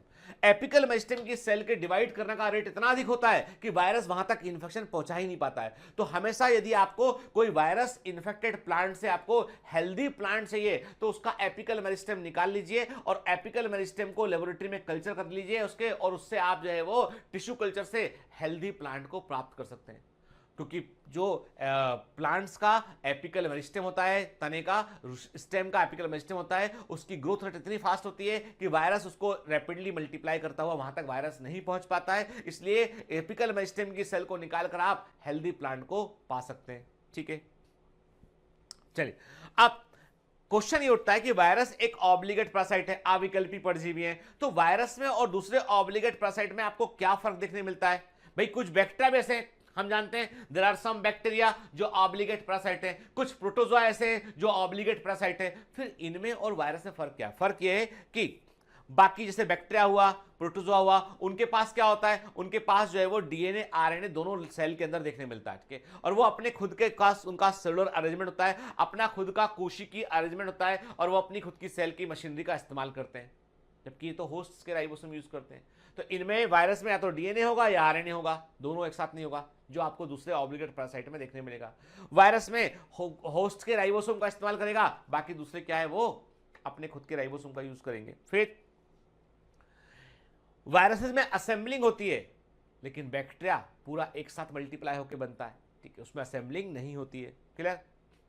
फिर on the basis of physicochemical characteristic Lwoff ने वायरस को क्लासिफाई किया। अब लॉफ नाम के साइंटिस्ट ने कहा कि भाई ये भले ही इसे विटे करने जगह नहीं दी हो इनको, लेकिन तब भी ये तो है स्पेसिफिक क्रिएचर हैं, इतने बड़ा प्रभाव डाल रहे हैं, तो इनको अवॉइड तो नहीं कर सकते हम।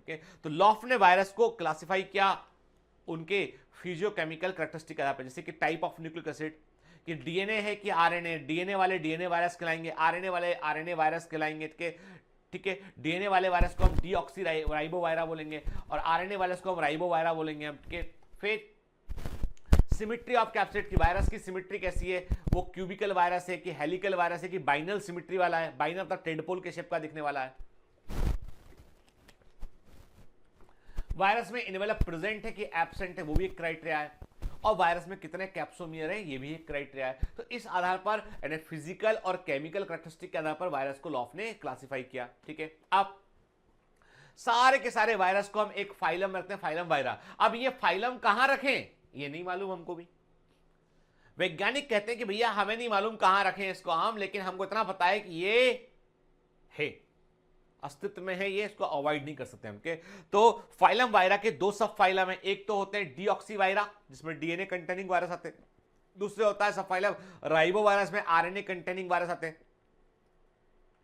सब फाइलम डीऑक्सी वायरा में तीन क्लास होती है, डीऑक्सी हेलिका हेलिकल वायरस, डीऑक्सी क्यूबिका क्यूबिकल वायरस, डीऑक्सी वाइनेला वाइनल सिमिट्री वाले वायरस। मतलब जितने भी बैक्टीरियोफेग होते हैं वो सब डीऑक्सी वाइनेला में आते हैं। क्लियर, क्योंकि उन सब में डीएनए होता है, डबल स्ट्रैंडेड डीएनए होता है और वो बाइनल सिमिट्री वाले होते हैं। सभी RNA containing virus ribo virus सब फाइलम में आएंगे। सब फाइलम राइबो वायरा में दो क्लास होती है, राइबो हेलिका राइबो क्यूबिका, या तो वायरस हेलिकल होगा या क्यूबिकल होगा। Vinyl symmetry RNA containing virus में देखने नहीं मिलती है। ठीक है, फिर क्रिप्टोग्राम क्या होता है? क्रिप्टोग्राम वायरस की सूचना को एक्सप्रेस करने का तरीका होता है। साइंटिस्ट जब कम्युनिकेट करते हैं तो वायरस के बारे में बतलाने के लिए वो कुछ कोड इस्तेमाल करते हैं इनके, और इन कोड से मालूम चलता है कि वायरस क्या है। याद रखिए, it is a coded language, जो जिसको समझते हैं तो हमें मालूम चलता है कि इसका मतलब क्या है। बहुत समय पुरानी बात है कि एक जमाने में कभी आपके पापा से पूछेगा, आपके पापा बताएंगे आपको कि पापा टेलीग्राम देखा है क्या आपने, क्या होता है टेलीग्राम। मतलब आज के 20-30 साल पहले, ऐसा नहीं कि मैं को बहुत ओल्ड आदमी हूं मैं, लेकिन मैं अवेयर हूं, मैं चीजों को देखता हूं। आप समझोगे सारा बोलते हैं 20-30-25 साल 40 साल पहले, मतलब सर होंगे 70-80 साल के। यदि ऐसा है तो मैं मतलब बहुत मेंटेन आज व्यक्ति हूँ। ठीक है, लेकिन एक्चुअली मुझे अच्छे से ध्यान है, क्योंकि मैंने एक बार अपने फादर से पूछा था। हमारे घर में लाला राम स्वरूप राम नारायण एंड सन्स का कैलेंडर लगा होता था। नाम सुना कि नहीं सुना? Lala Ram Swaroop Ram Narayan and sons, fantastic calendar till date. कह रहा है यह एक कैलेंडर ऐसा है जो हर घर में मिलेगा आपको, और हर घर में तिथि लिखी होगी इसको। भारत के अंदर अधिकांश घरों में कैलेंडर देखने मिलेगा, और मम्मियां इस कैलेंडर को बड़े ध्यान से लगाती है, क्योंकि सारे व्रत त्योहार, तीज त्योहार व्रत उसी में लिखे होते हैं। कब कौन सा व्रत करना है, कब क्या है, कब संतान साते हैं, तो कब जो है ये गुड़ी पड़वा है, तो कब ये त्योहार है, कब कौन सी तिथि है, ये मम्मियों को उसी कैलेंडर से मालूम चलता है। उस कैलेंडर में एक तब तो डेट पूरी लिखी होती, कैलेंडर के पिछले हिस्से में इंपॉर्टेंट इंफॉर्मेशन लिखी होती कि इनकम टैक्स की इंफॉर्मेशन होगी, उसमें तमाम इंफॉर्मेशन, उसमें एक होता था कॉलम, छोटा सा कॉलम। अब नहीं होता, पहले होता था कि टेलीग्राम के लिए क्या कोड यूज करें। 1, मैं ठीक हूं। 2, पिताजी बीमार है। 3, मां बहुत सीरियस है। 4, बाहर जा रहा हूं। 5, मैं खुद बीमार हूं। 6, देश की अर्थव्यवस्था बीमार है। ठीक है, मतलब ऐसे कोड उसमें हुआ करते थे। तो टेलीग्राम में वो कोड है ना, टेलीग्राम मार्कोनी ने बताया, खोजा था शायद, है ना। कि तो टेलीग्राम जो था, टेलीग्राम जो है वो उसमें उन कोड को यहां से, मान लो मैं किसी एक शहर में, वहां से मैं टेलीग्राम से वो कोड भेजता था। वहां पे कोड नंबर 2 मैंने यहां से भाई, फिर आता था। आपने देखा पुरानी फिल्में देखना, सन 60-70 की फिल्मों का कभी एक सीन देखना आप, पोस्टमैन आया हुआ है, बाबूजी टेलीग्राम आया है, ठैंग, मां बीमार है, जाना पड़ेगा। ठीक है, टेलीग्राम, वो सूचना, वो कोड, यानी वो एक पोस्ट ऑफिस से दूसरे पोस्ट ऑफिस में नंबर 2 पहुंचा। मान लो मां बीमार है, पहुंचा, यहां से वहां पहुंचा, पोस्ट ऑफिस वाले ने देखा, अच्छा नंबर 2 आया, वहां से इस आदमी के नाम से लिख दिया, मां बीमार है, सीधे आओ घर सूचना। तो दूसरे आदमी ने, पहले मोबाइल फोन नहीं होते थे, टेलीफोन केवल बड़े बड़े लोगों के टेलीफोन लगा है, मतलब ये कि वो आदमी बहुत बड़ा आदमी है। के पहले का जमाना अलग तरह का था, टेलीग्राम बड़ी इंपॉर्टेंट चीज थी, कोड इस्तेमाल करते थे। वैसे ही कोड आज भी साइंटिस्ट जो इस्तेमाल करते हैं वायरस को बतलाने के लिए, वायरस, और वो उन कोड को हम बोलते हैं क्रिप्टोग्राम्स कहते हैं उन कोड को हम। ठीक है, जैसे एक साइंटिस्ट ने लिखा R/1 2/5 E/, ठीक है, ऐसा कोड लिख दिया, ठीक है। तो मैं कोड में सही लिखा नहीं लिखा, मैं एक मिनट, ठीक है, हाँ E/ES बिल्कुल सही लिखा मैंने कोड, है ना, ठीक है। मैं भी क्रॉस चेक करता हूं कई बार गलती ना हो। एक कोड लिखा है, अब ये कोड मिला मेरे को, ये मेरे को भेजा है मेरे दोस्त ने फ्रॉम लिथुनिया कंट्री से, वहां से उसने एक चिट्ठी भेजा, मैसेज भेजा उसने कि देखो ये कोड, ठीक है। अब इस कोड को मैं समझने की कोशिश कर रहा हूं कि इस कोड का मतलब क्या। इस कोड का मतलब ये कि this is the virus having RNA single strand RNA. ये एक वायरस है जिसमें कि ये एक ऐसा वायरस है जिसमें आरएनए जेनेटिक मटेरियल है और वो भी सिंगल स्ट्रैंडेड है, ठीक है, क्लियर। और इस आरएनए का जो मॉलिक्यूलर वेट है वो 2 मिलियन डाल्टन है और ये वायरस की बॉडी का 5% के आसपास है। वायरस की सिमेट्री, वायरस का जो कैप्सिड है वो इलोंगेटेड है और उसकी ओवरऑल सिमेट्री भी इलोंगेटेड है और ये सीड प्लांट पर अटैक करता है और वेक्टर मालूम नहीं है। देखो आप, एक कोड को देखकर मैंने क्या क्या बतलाया, एक कोड को देखकर मैंने बतलाया कि ये एक ऐसा वायरस है जिसका genetic material single strand RNA है और इसमें 2 मिलियन डाल्टन उसका जेनेटिक वेट है, 5% जो ओवरऑल बॉडी का पार्ट है वो, और इलोंगेटेड कैप्सिड की सिमेट्री है, इलोंगेटेड वायरस की सिमेट्री है, सीड प्लांट पर अटैक करता है कि ये मुझे मालूम चला। This is the cryptogram of tobacco mosaic virus, TMV का क्रिप्टोग्राम है, ठीक है। Cryptogram is a brief symbol for a virus, it is a code which describe the main character of virus के। इसको फेनर ने प्रपोज किया था और इसमें सिंबल के संकेतों के 4 जोड़े होते हैं, 4 जोड़े इसमें संकेतों के होते हैं, सिंबल्स के होते हैं, ठीक है। जैसे देखिए पहला पेयर क्या बतला था आपको, type of nucleic acid and number of strand, RY1 लिखा था, याद है आपको, है ना। R for RNA, D for DNA, 1 for single strand, 2 for double strand, ठीक है। दूसरा पेयर 2/5 लिखा था, मैंने कहा था 2 मिलियन डाल्टन का मॉलिक्यूलर वेट है और 5% बॉडी वेट का हिस्सा है, ठीक है, बॉडी का हिस्सा है।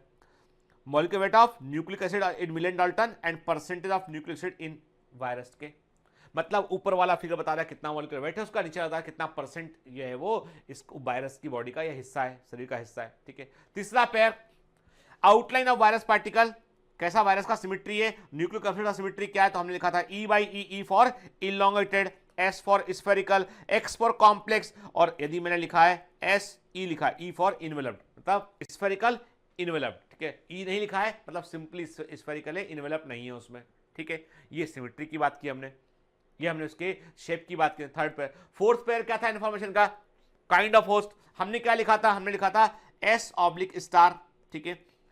S for seed plant, F for fungi, B for bacteria, V for vertebrate, IV for invertebrate, DI for fly and mosquito, AC for ticks, SI for flea, और स्टार लगा दिया डाउटफुल केस, ठीक है ना।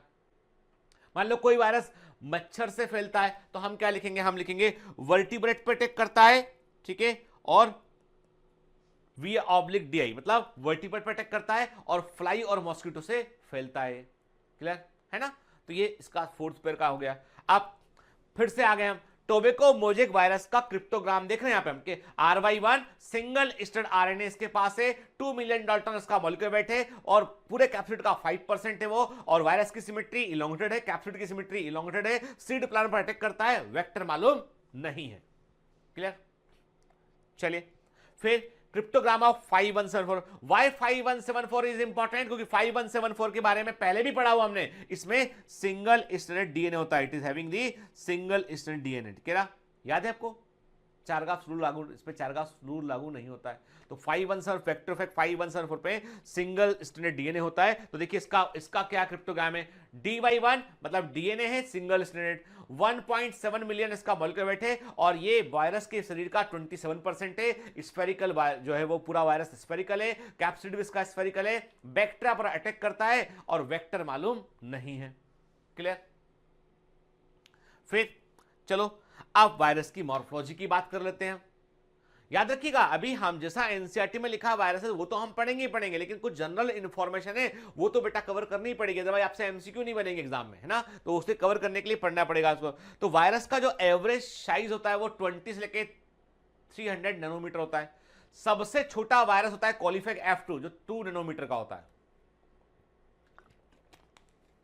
कोलीफेग है मतलब एस्चेरिया कोलाई पर attack करता है। स्मॉलेस्ट प्लांट वायरस होता है satellite tobacco necrosis virus 17 mm का होता है। और स्मॉलेस्ट एनिमल वायरस होता है foot and mouth disease virus जो कि 10 नैनोमीटर जो है वो साइज का होता है। शॉर्ट में इसको FMD वायरस कहते हैं, foot and mouth disease virus. Kettles पर अटैक करता है जनरली। सबसे बड़ा प्लांट वायरस होता है सिट्रस ट्रिस्टेरा वायरस और पोटैटो वायरस। क्या potato virus is very common, जबकि सिट्रस ट्रिस्टेरा वायरस को अनकॉमन कम देखने मिलता है। ये लार्जेस्ट प्लांट वायरस है। सबसे बड़ा एनिमल वायरस होता है पॉक्स वायरस, 300 नैनोमीटर का होता है। मोस्ट कॉम्प्लेक्स एनिमल वायरस जिसके स्ट्रक्चर को समझना बड़ा मुश्किल है वो है पैरेट फीवर वायरस के। Parrot fever virus is the most complex animal virus के।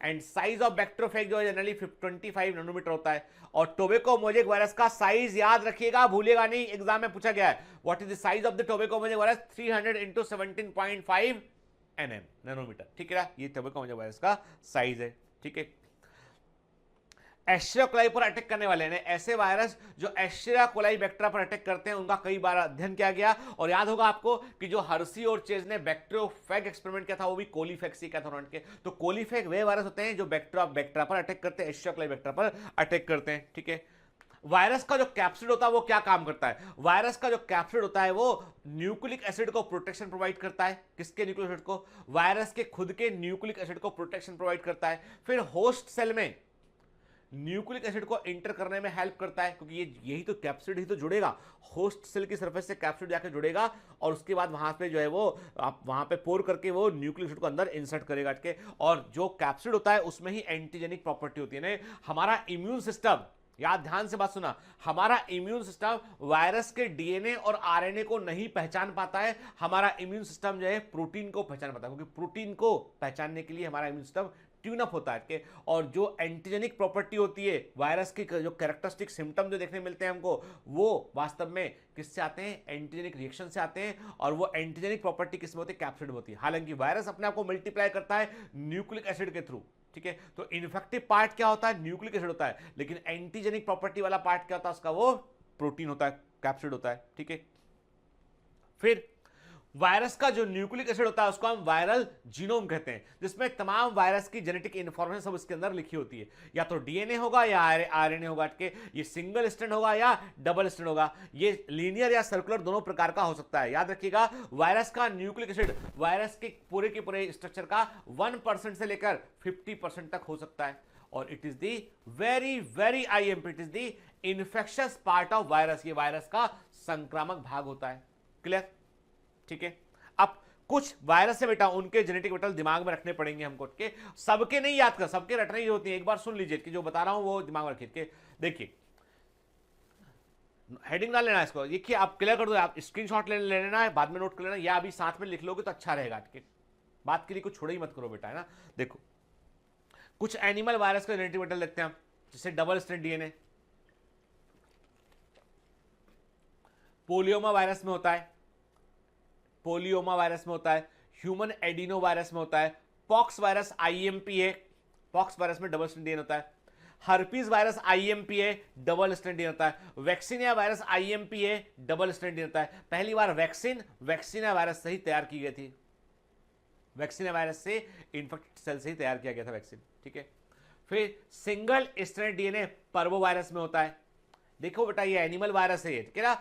आप ये 5174 नहीं बोलो, क्योंकि 5174 क्या है? वो बैक्टीरियोफेग है, वो है ना। फिर डबल स्ट्रैंड RNA रिट्रोवायरस में होता है, वेरी वेरी इंपॉर्टेंट। रिट्रोवायरस कई बार कैंसर भी प्रोड्यूस करते हैं। ठीक है, और रियो वायरस में भी डबल स्ट्रैंड RNA हमको देखने मिलता है। फिर single strand RNA polio virus में होता है, पिकोरना वायरस। ठीक है, येलो फीवर वायरस को टोगा वायरस भी कहते हैं, रेबीज वायरस को रेब्डो वायरस भी कहते हैं, mumps virus paramyxo virus, Sendai virus, influenza virus, human immunodeficiency virus मतलब HIV एड्स का वायरस है, सिंगल स्ट्रैंड RNA होता है। Severe acute respiratory syndrome virus SARS virus, उसमें भी सिंगल RNA होता है। मर्स, फुल फॉर्म लिख लीजिए इसका, मर्स का Middle East respiratory syndrome virus, Middle East respiratory syndrome virus MERS, इसमें भी सिंगल RNA होता है।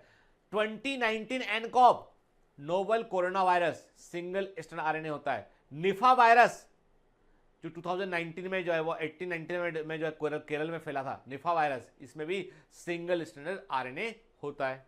ठीक है, देख रहे हैं आप, सबसे खतरनाक यदि हमारे लिए कोई है ना तो वो कहां से आ रहे हैं निकल के, सब सिंगल स्ट्रैंड आरएनए वाले वायरसेस होते हैं।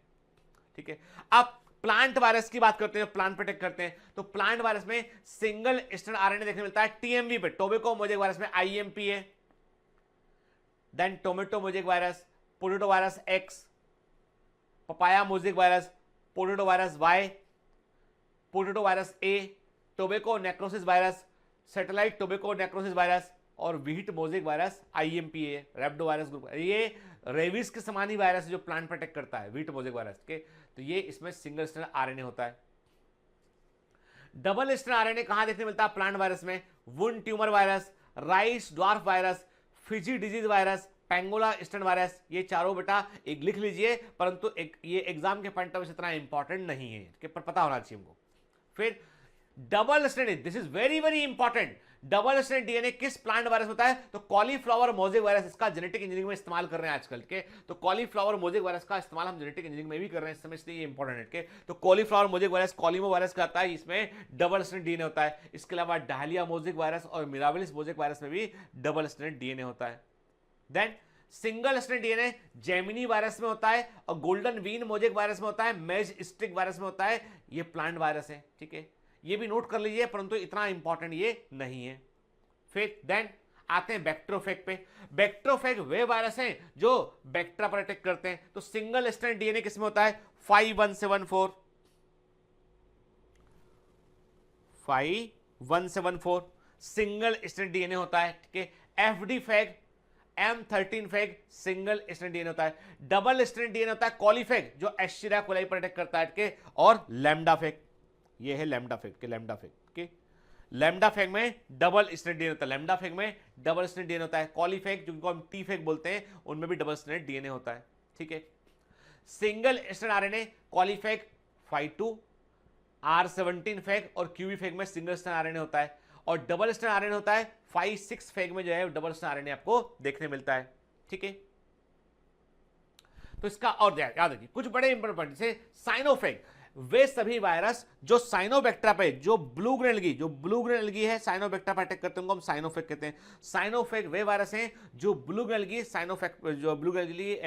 या साइनोबैक्टीरिया पर अटैक करते हैं, इनमें हमेशा आपको डबल स्ट्रैंड डीएनए देखने मिलेगा। जबकि जो माइकोफेग होते हैं, जो फंजाई पर अटैक करने वाले वायरस होते हैं, उनमें आपको हमेशा डबल स्ट्रैंड आरएनए देखने मिलेगा। तो ये एक फैक्ट है, याद रखिएगा। ठीक है, जितने भी वायरस साइनोफेग यानी जो ब्लू ग्रीन एल्गी पर अटैक करते हैं, उनमें आपको डबल स्ट्रैंड डीएनए देखने मिलेगा, और जो माइकोफेग जो है वो फंजाई पर अटैक करने वाले वायरस होते हैं, उनमें आपको डबल स्ट्रैंड आरएनए देखने मिलेगा। ठीक है, सेंगर नाम के साइंटिस्ट ने पहली बार 5174 के सिंगल स्ट्रैंडेड डीएनए के न्यूक्लियोटाइड को काउंट किया, और उन्होंने बताया कि 5174 ऐसा बैक्टीरियोफेग है जिसमें कि सिंगल स्ट्रैंडेड डीएनए होता है, और इसके डीएनए में 5375 न्यूक्लियोटाइड होते हैं, और ये वो बैक्टीरियोफेग इसके पास मिनिमम नंबर ऑफ जीन होते हैं, इसके पास ओवरलैपिंग जीन होते हैं, न्यूनतम जीन की संख्या 5 है, मैक्सिमम 9 है, 5 से 9 जीन के रूप में ये काम करता है। And this information multiple time, जो बता रहा हूं, जितने पॉइंट आपको मैं वायरोलॉजी में लिखवा रहा हूं, ये मल्टीपल टाइम एग्जाम में पूछे गए। कोई भी एमसीक्यू बुक उठा के देखना है, दीज आर द क्वेश्चन जो मल्टीपल टाइम एग्जाम में पूछे गए कई बार। ठीक है, तो 5174 बैक्टीरियोफेग में सेंगर ने जो है वो सिंगल स्ट्रैंड डीएनए के न्यूक्लियोटाइड को काउंट किया, बताया कि इसमें 5375 न्यूक्लियोटाइड इसमें होते हैं, और ये वो बैक्टीरियोफेग में मिनिमम नंबर ऑफ जीन हमको देखने मिलते हैं। क्लियर? ठीक है, अब बात करते हैं वायरस के इनवेलप की। बोर तो नहीं हो रहा ना? पक्का कि बोले चले जा रहा हूं, बोले आप बोलोगे सर बोलते रहते हो तो बोलते चले जाते हो आप। कोर्स पूरा करना बेटा, इसलिए थोड़ा एफर्ट तो करना पड़ता। देखो मैं अपनी तरफ से पूरी ईमानदारी से पूरी कोशिश कर रहा हूं। ओके, आपको भी प्रयास करना पड़ेगा ना, आपको कम से कम मुझे बर्दाश्त करना पड़ेगा, है ना।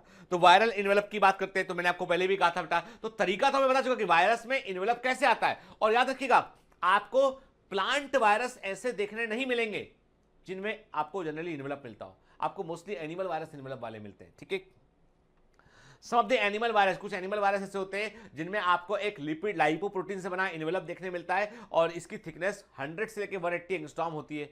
ऐसे वायरस को हम लाइपो वायरस कहते हैं। और ऐसे वायरस जिनमें इनवेलप नहीं होता उनको हम नेकेड वायरस कहते हैं। मतलब नेकेड वायरस में इनवेलप नहीं होता है और जो लाइपो वायरस में इनवेलप देखने मिलता है हमको।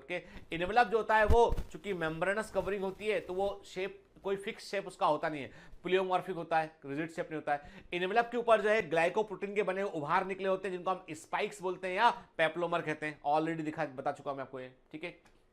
ठीक, most of the animal virus में आपको इनवेलप देखने मिलता है। अब ये इनवेलप वाले वायरस कौन से होते हैं? HIV, human immunodeficiency virus, ठीक है ना,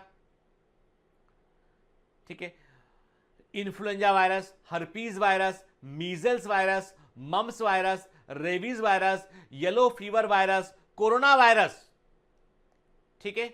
इन सब में आपको इनवेलप देखने मिलता है। सभी प्लांट वायरस, सभी बैक्टीरियोफेज, सभी पॉक्स वायरस में इनवेलप नहीं होता। They all are naked. सभी प्लांट वायरस, सभी बैक्टीरियोफेज और सभी पॉक्स वायरस नेकेड होते हैं, उनमें इनवेलप देखने नहीं मिलता है, ठीक है। देखिए एक नॉर्मल वायरस को देखेंगे तो बाहर आपको ऐसा इनवेलप देखने मिलेगा। इनवेलप के और ये इनवेलप किससे बना होता है? ये बना होता है लाइपोप्रोटीन इन नेचर, ये लिपिड और प्रोटीन से बना होता है, ठीक है। कैप्सिड बना होता है, प्रोटीन से बना होता है कैप्सिड, ठीक है। न्यूक्लिक एसिड आइदर DNA या RNA होगा और स्पाइका पेप्लोमर बने होते हैं ग्लाइकोप्रोटीन से, स्पाइका पेप्लोमर बने होते हैं। क्लियर, ठीक है। चलिए अब क्या वायरस में एंजाइम देखने मिलते हैं? In generally enzymes are absent in viruses. सामान्यतः वायरस में एंजाइम नहीं होते हैं, लेकिन कुछ एक्सेप्शन से बेटा वो हमको याद रखने पड़ेंगे। इन जनरल वायरस में एंजाइम नहीं होते हैं, परंतु न्यूरामिनिडेज एक ऐसा एंजाइम है जो आपको वायरस में देखने मिला, पहली बार देखा गया, ठीक है। एंड न्यूरामिनिडेज ऐसा एंजाइम था जो पहली बार वायरस के अंदर देखा गया था, ठीक है। और ये खोजा गया था इन्फ्लुएंजा वायरस में और पैरामिक्सो वायरस में। देखा गया कि वैक्सीनिया वायरस के अंदर भी एक एंजाइम होता है, इसको एंजाइम ट्रांसक्रिप्टेज कहा गया। रिट्रोवायरस सबसे खतरनाक है, इनके पास में एंजाइम रिवर्स ट्रांसक्रिप्टेज होता है और रिट्रोवायरस में जो है डबल स्ट्रैंड RNA होता है और ये अपने रिवर्स ट्रांसक्रिप्टेज की हेल्प से ये अपने RNA को DNA में कन्वर्ट कर लेते हैं। ये उसके टेम्पलेट पे DNA को बना लेते हैं और उस DNA से पूरी सेल को ये कंट्रोल में ले लेते हैं। तो रिट्रोवायरस में आपको रिवर्स ट्रांसक्रिप्टेज देखने मिलता है।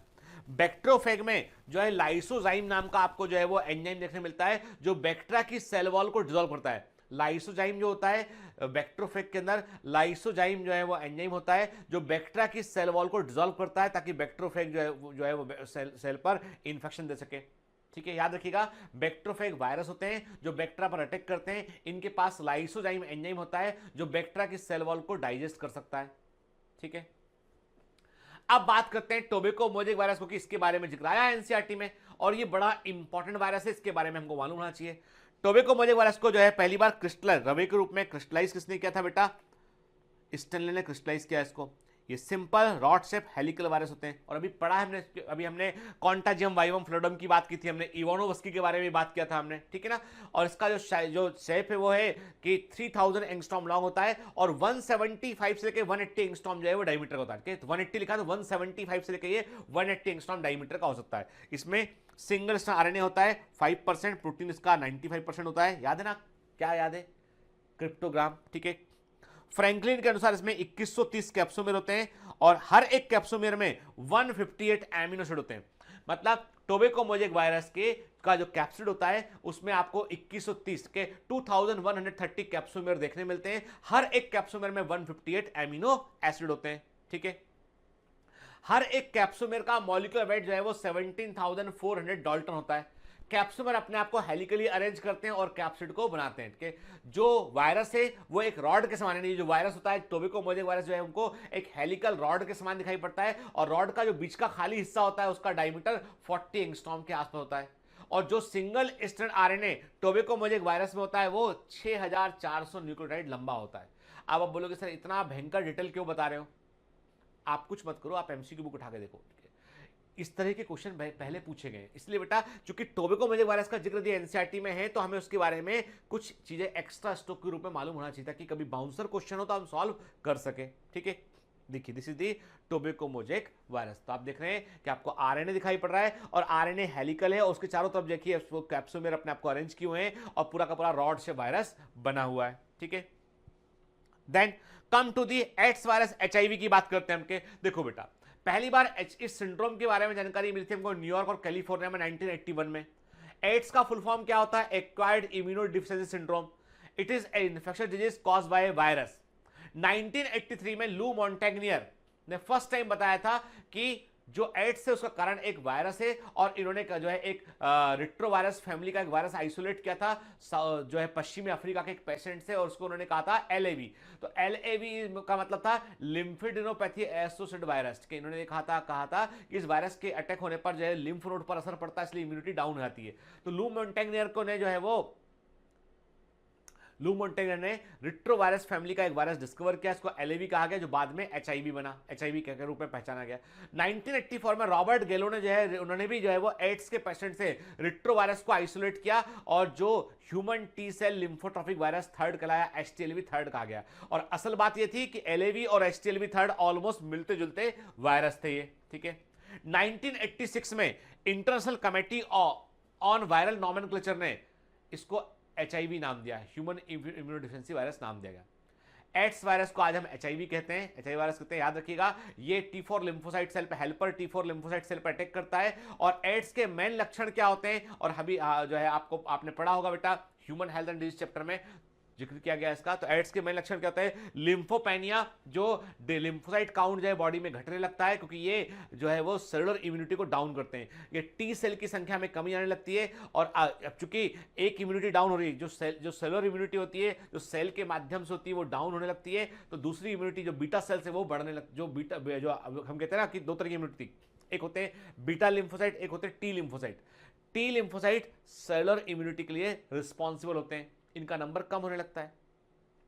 तो इसको कंपनसेट करने के लिए जो बीटा लिम्फोसाइट है उनका नंबर बढ़ने लगता है, लेकिन वो इफेक्टिवली, चूंकि उनके पास मेमोरी नहीं होती है, तो वो इफेक्टिवली काम नहीं कर पाते हैं। तो गामा ग्लोबिन का नंबर बढ़ने लगता है, IgA का नंबर वॉल्यूम इंक्रीज होने लगता है। सेलुलर इम्यूनिटी जिसके पास मेमोरी होती है वो डिक्रीज जाती है। कॉमन इन्फेक्शन जिनसे हमको बॉडी हमारी नॉर्मली प्रोटेक्शन कर पाती है, वो इन्फेक्शन भी सीवियर हो जाते हैं। मतलब एक कैंसर होता है, उस कैंसर का नाम होता है कपोसिस सार्कोमा, कपोसिस सार्कोमा, ठीक है। ये कैंसर आपको किसी व्यक्ति को सामान्य व्यक्ति में देखने नहीं मिलेगा, ये उसमें देखने मिलेगा इसको एड्स होकर के। मतलब ये वो कैंसर है जो सबसे कम इम्यूनिटी वाले व्यक्ति में होता है, और वो इम्यूनिटी होती है एड्स के पेशेंट की, ठीक है। ये मार्कर बन चुका है, किसी को कपोसिस सार्कोमा है मतलब HIV इन्फेक्टेड आदमी है। HIV जो होता है ये रिट्रोवायरस फैमिली को बिलोंग करता है, स्फेरिकल इनवेलप वायरस होता है, 90 से लेकर 120 नैनोमीटर का साइज होता है। It is the only virus इसके पास डिप्लॉयड जीनोम है के, इसके पास में 2 सिंगल स्ट्रैंड RNA होते हैं। ये बड़ी इंटरेस्टिंग बात है के, इसलिए चूंकि इसके पास में 2 सिंगल स्ट्रैंड RNA होते हैं, इसलिए इसको रिट्रोवायरस फैमिली में डाल दिया हमने। क्योंकि रिट्रोवायरस फैमिली में तो क्या होता है, डबल स्ट्रैंड RNA होते हैं। रिट्रोवायरस फैमिली में डबल स्ट्रैंड RNA होते हैं। फिर इसको वहां क्यों रखा? क्योंकि इसके पास में जो सिंगल RNA वो संख्या में डबल होता है, ठीक, आइडेंटिकल होता है, संख्या में डबल होता है। फिर इसके पास में एक एंजाइम होता है रिवर्स ट्रांसक्रिप्टेज, और ये एंजाइम का मिलना भी रिट्रोवायरस का ही एक फीचर है, इसलिए इसको रिट्रोवायरिडी फैमिली के अंदर हमने प्लेस किया। HIV में जो स्पाइक होते हैं, जो उसके स्पाइक्स होते हैं, पेप्लोमर होते हैं, वो भी ग्लाइकोप्रोटीन से बने होते हैं। मतलब HIV एक इन्वेलप वायरस होता है, ठीक है। देखिए, this is the human immunodeficiency virus, और इसका जो ग्लाइकोप्रोटीन 120 जो GP120 होता है, दिस इज द GP120, ये होस्ट सेल को पहचानने में मदद करता है, ठीक है। It helps to identify the host cell,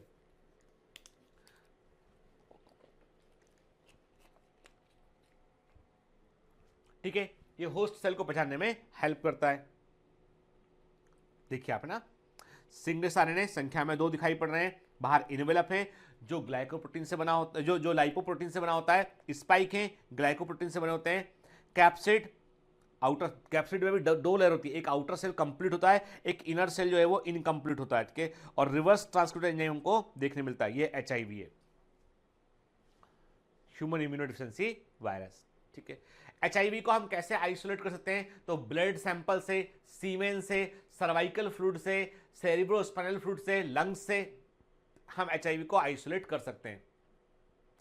HIV की जांच करने के लिए हम कुछ टेस्ट इस्तेमाल करते हैं।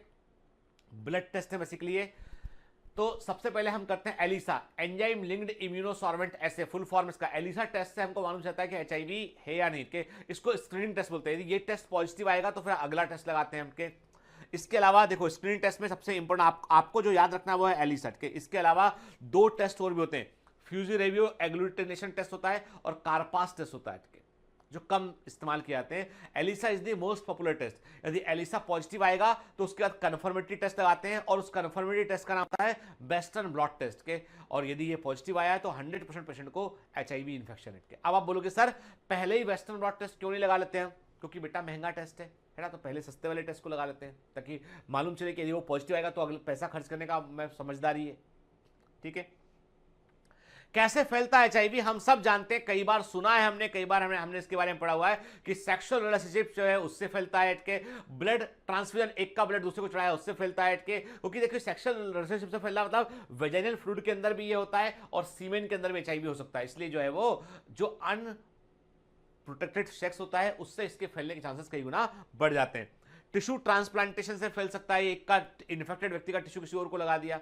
जो लोग नशा करते हैं, अनस्टाइल सिरिंजेस का इस्तेमाल करते हैं, उससे फैल सकता है। मदर से बेबी को ड्यूरिंग डिलीवरी के दौरान ये फैल सकता है कि अभी तक ऐसा कोई एविडेंस नहीं मिला है कि जो इंसेक्ट जो है वो जो ब्लड सकिंग इंसेक्ट है, मॉस्किटोज हैं, उनसे एचआईवी फैलता हो, ऐसा कोई एविडेंस अभी तक नहीं मिला है। ठीक है, पहली बार इंडिया में एचआईवी का केस देखा गया था, एड्स का केस देखा गया था चेन्नई में 1986 में। एचआईवी सामान्य सोशल डोमेस्टिक कॉन्टेक्ट से नहीं फैलता है, मतलब कोई व्यक्ति एचआईवी पॉजिटिव है तो ऐसा नहीं कि उसको काम पे ना रखें ओके कि उससे दूसरे को फैल जाएगा, ऐसे नॉर्मल डोमेस्टिक कॉन्टेक्ट से एचआईवी नहीं फैलता है। कि अभी तक एचआईवी या एड्स का कोई ट्रीटमेंट हमारे पास नहीं है। एड्स के पेशेंट की मृत्यु जो है वो किसी भी सामान्य इन्फेक्शन से हो जाती है, क्योंकि कारण ये कि उसका इम्यूनिटी इतना डाउन होता है कि कोई भी इन्फेक्शन उसको उसमें बॉडी में सीवियर हो सकता है। कि एचआईवी का कैरेक्टरिस्टिक ये होता है कि इसकी सरफेस पर जो है वो एक ग्लाइकोप्रोटीन होता है GP120 और ये प्रोटीन ही हमारी हेल्पर टी सेल को पहचानने में इसकी हेल्प करता है। ठीक है, अब आपके सामने फिर तस्वीर आ गई, खतरनाक तस्वीर। ये तस्वीर है चाइना की। चाइना में जो कोरोना वायरस फैल रहा है उसकी बता रहा है आपकी, उसी तस्वीर को शो कर रहा है कि वहां पे आप देखेंगे कि कभी गौर करना आपके, चाइना एक ऐसा रीजन बन चुका है जहां पर ये वायरसेस बहुत ज्यादा पनप रहे हैं। इसलिए आपको भी चाइनीज आदमी यदि घूमने भी आएगा ना तो मास्क का इस्तेमाल करेगा। वहां पर इस समय पूरा चाइना जो है मास्क पहनकर ही घूम रहा है। के कोरोना वायरस जो है देखिए, मैंने कहा ना कोरोना वायरस ये नोज और माउथ से इंटर करता है ये, और बेसिकली ये ड्रॉपलेट इन्फेक्शन, छींकने खांसने से फैलता है के, और रेस्पिरेटरी इन्फेक्शन पे गंभीर असर डालता है। लंग्स के अंदर जो है वो फ्लूइड इकट्ठा होने लगता है, निमोनिया की कंडीशन बनती है और व्यक्ति सांस नहीं ले पाता है। ठीक है, इनिशियल सिम्टम होता है नाक बहना, रनिंग नोज, खांसी का चलना, गला खराब रहना और बॉडी में हाई टेम्परेचर बना रहना। ये सामान्य जुकाम के जो फीचर है वही कोरोना वायरस में देखने मिलते हैं, लेकिन कमजोरी कई गुना अधिक आती है और जुकाम आसानी से ठीक नहीं होता है। ठीक है, तो कोरोना वायरस देखिए, मैंने कहा आपसे कि कोरोना वायरस उसी फैमिली का मेंबर है जिस फैमिली में सार्स था, जिस फैमिली में मर्स था। कि मतलब ये है कि ये जो वायरस है ना, कोरोना वायरस है, एनकॉप नोवेल कोरोना वायरस हुआ, सीवियर एक्यूट रेस्पिरेटरी सिंड्रोम हुआ, ठीक है, मिडिल ईस्ट रेस्पिरेटरी सिंड्रोम हुआ, ये और कॉमन कोल्ड, ये सब भाई बहन है आपस में, रिलेटिव है। कैसे बचें कोरोना वायरस से?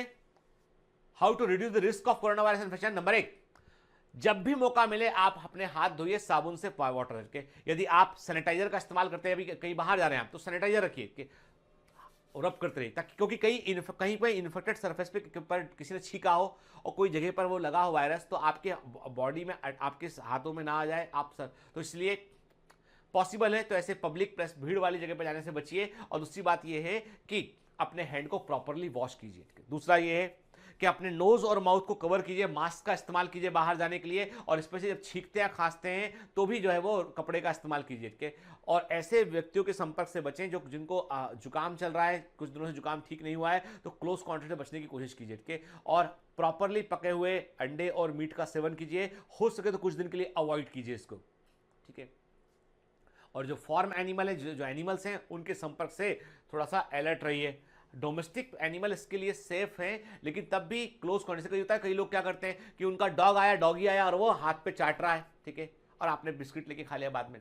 तो ऐसे क्लोज कॉन्टेक्ट होते हैं जैसे सलाइवा वाला कॉन्टेक्ट, वो कॉन्टेक्ट से बचने की कोशिश कीजिए। ठीक है, देखिए ये सब जो स्लाइड दिखा रहा हूँ सब ये इंटरनेशनल स्लाइड्स हैं सारी, जो अलग अलग एजेंसी ने बताया के। तो याद रखिएगा फैलने का कारण क्या है इसका बेटा, वो है खांसने छींकने से, ड्रॉपलेट इन्फेक्शन से फैलता है। ठीक है, मस्ट नो फैक्ट देखिए, है ना, ये भी जो है वो न्यूज़पेपर का ही फैक्ट है बेटा।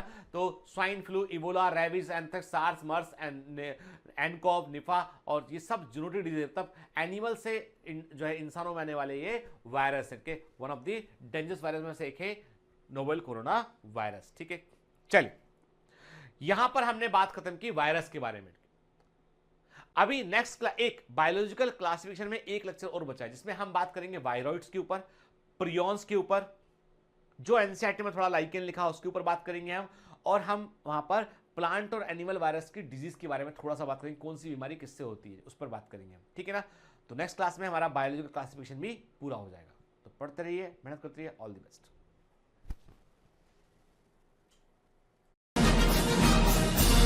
Hi. To become an official commando of Biomentors, join us at www.biomentors.online. Here you can solve daily practice papers, an online test. You can download performance enhancement sheets. You can track your progress. You can interact with other fellow commandos. Join us and prepare yourself. It's a commando training for your success. Download Biomentors online app from Google Play Store.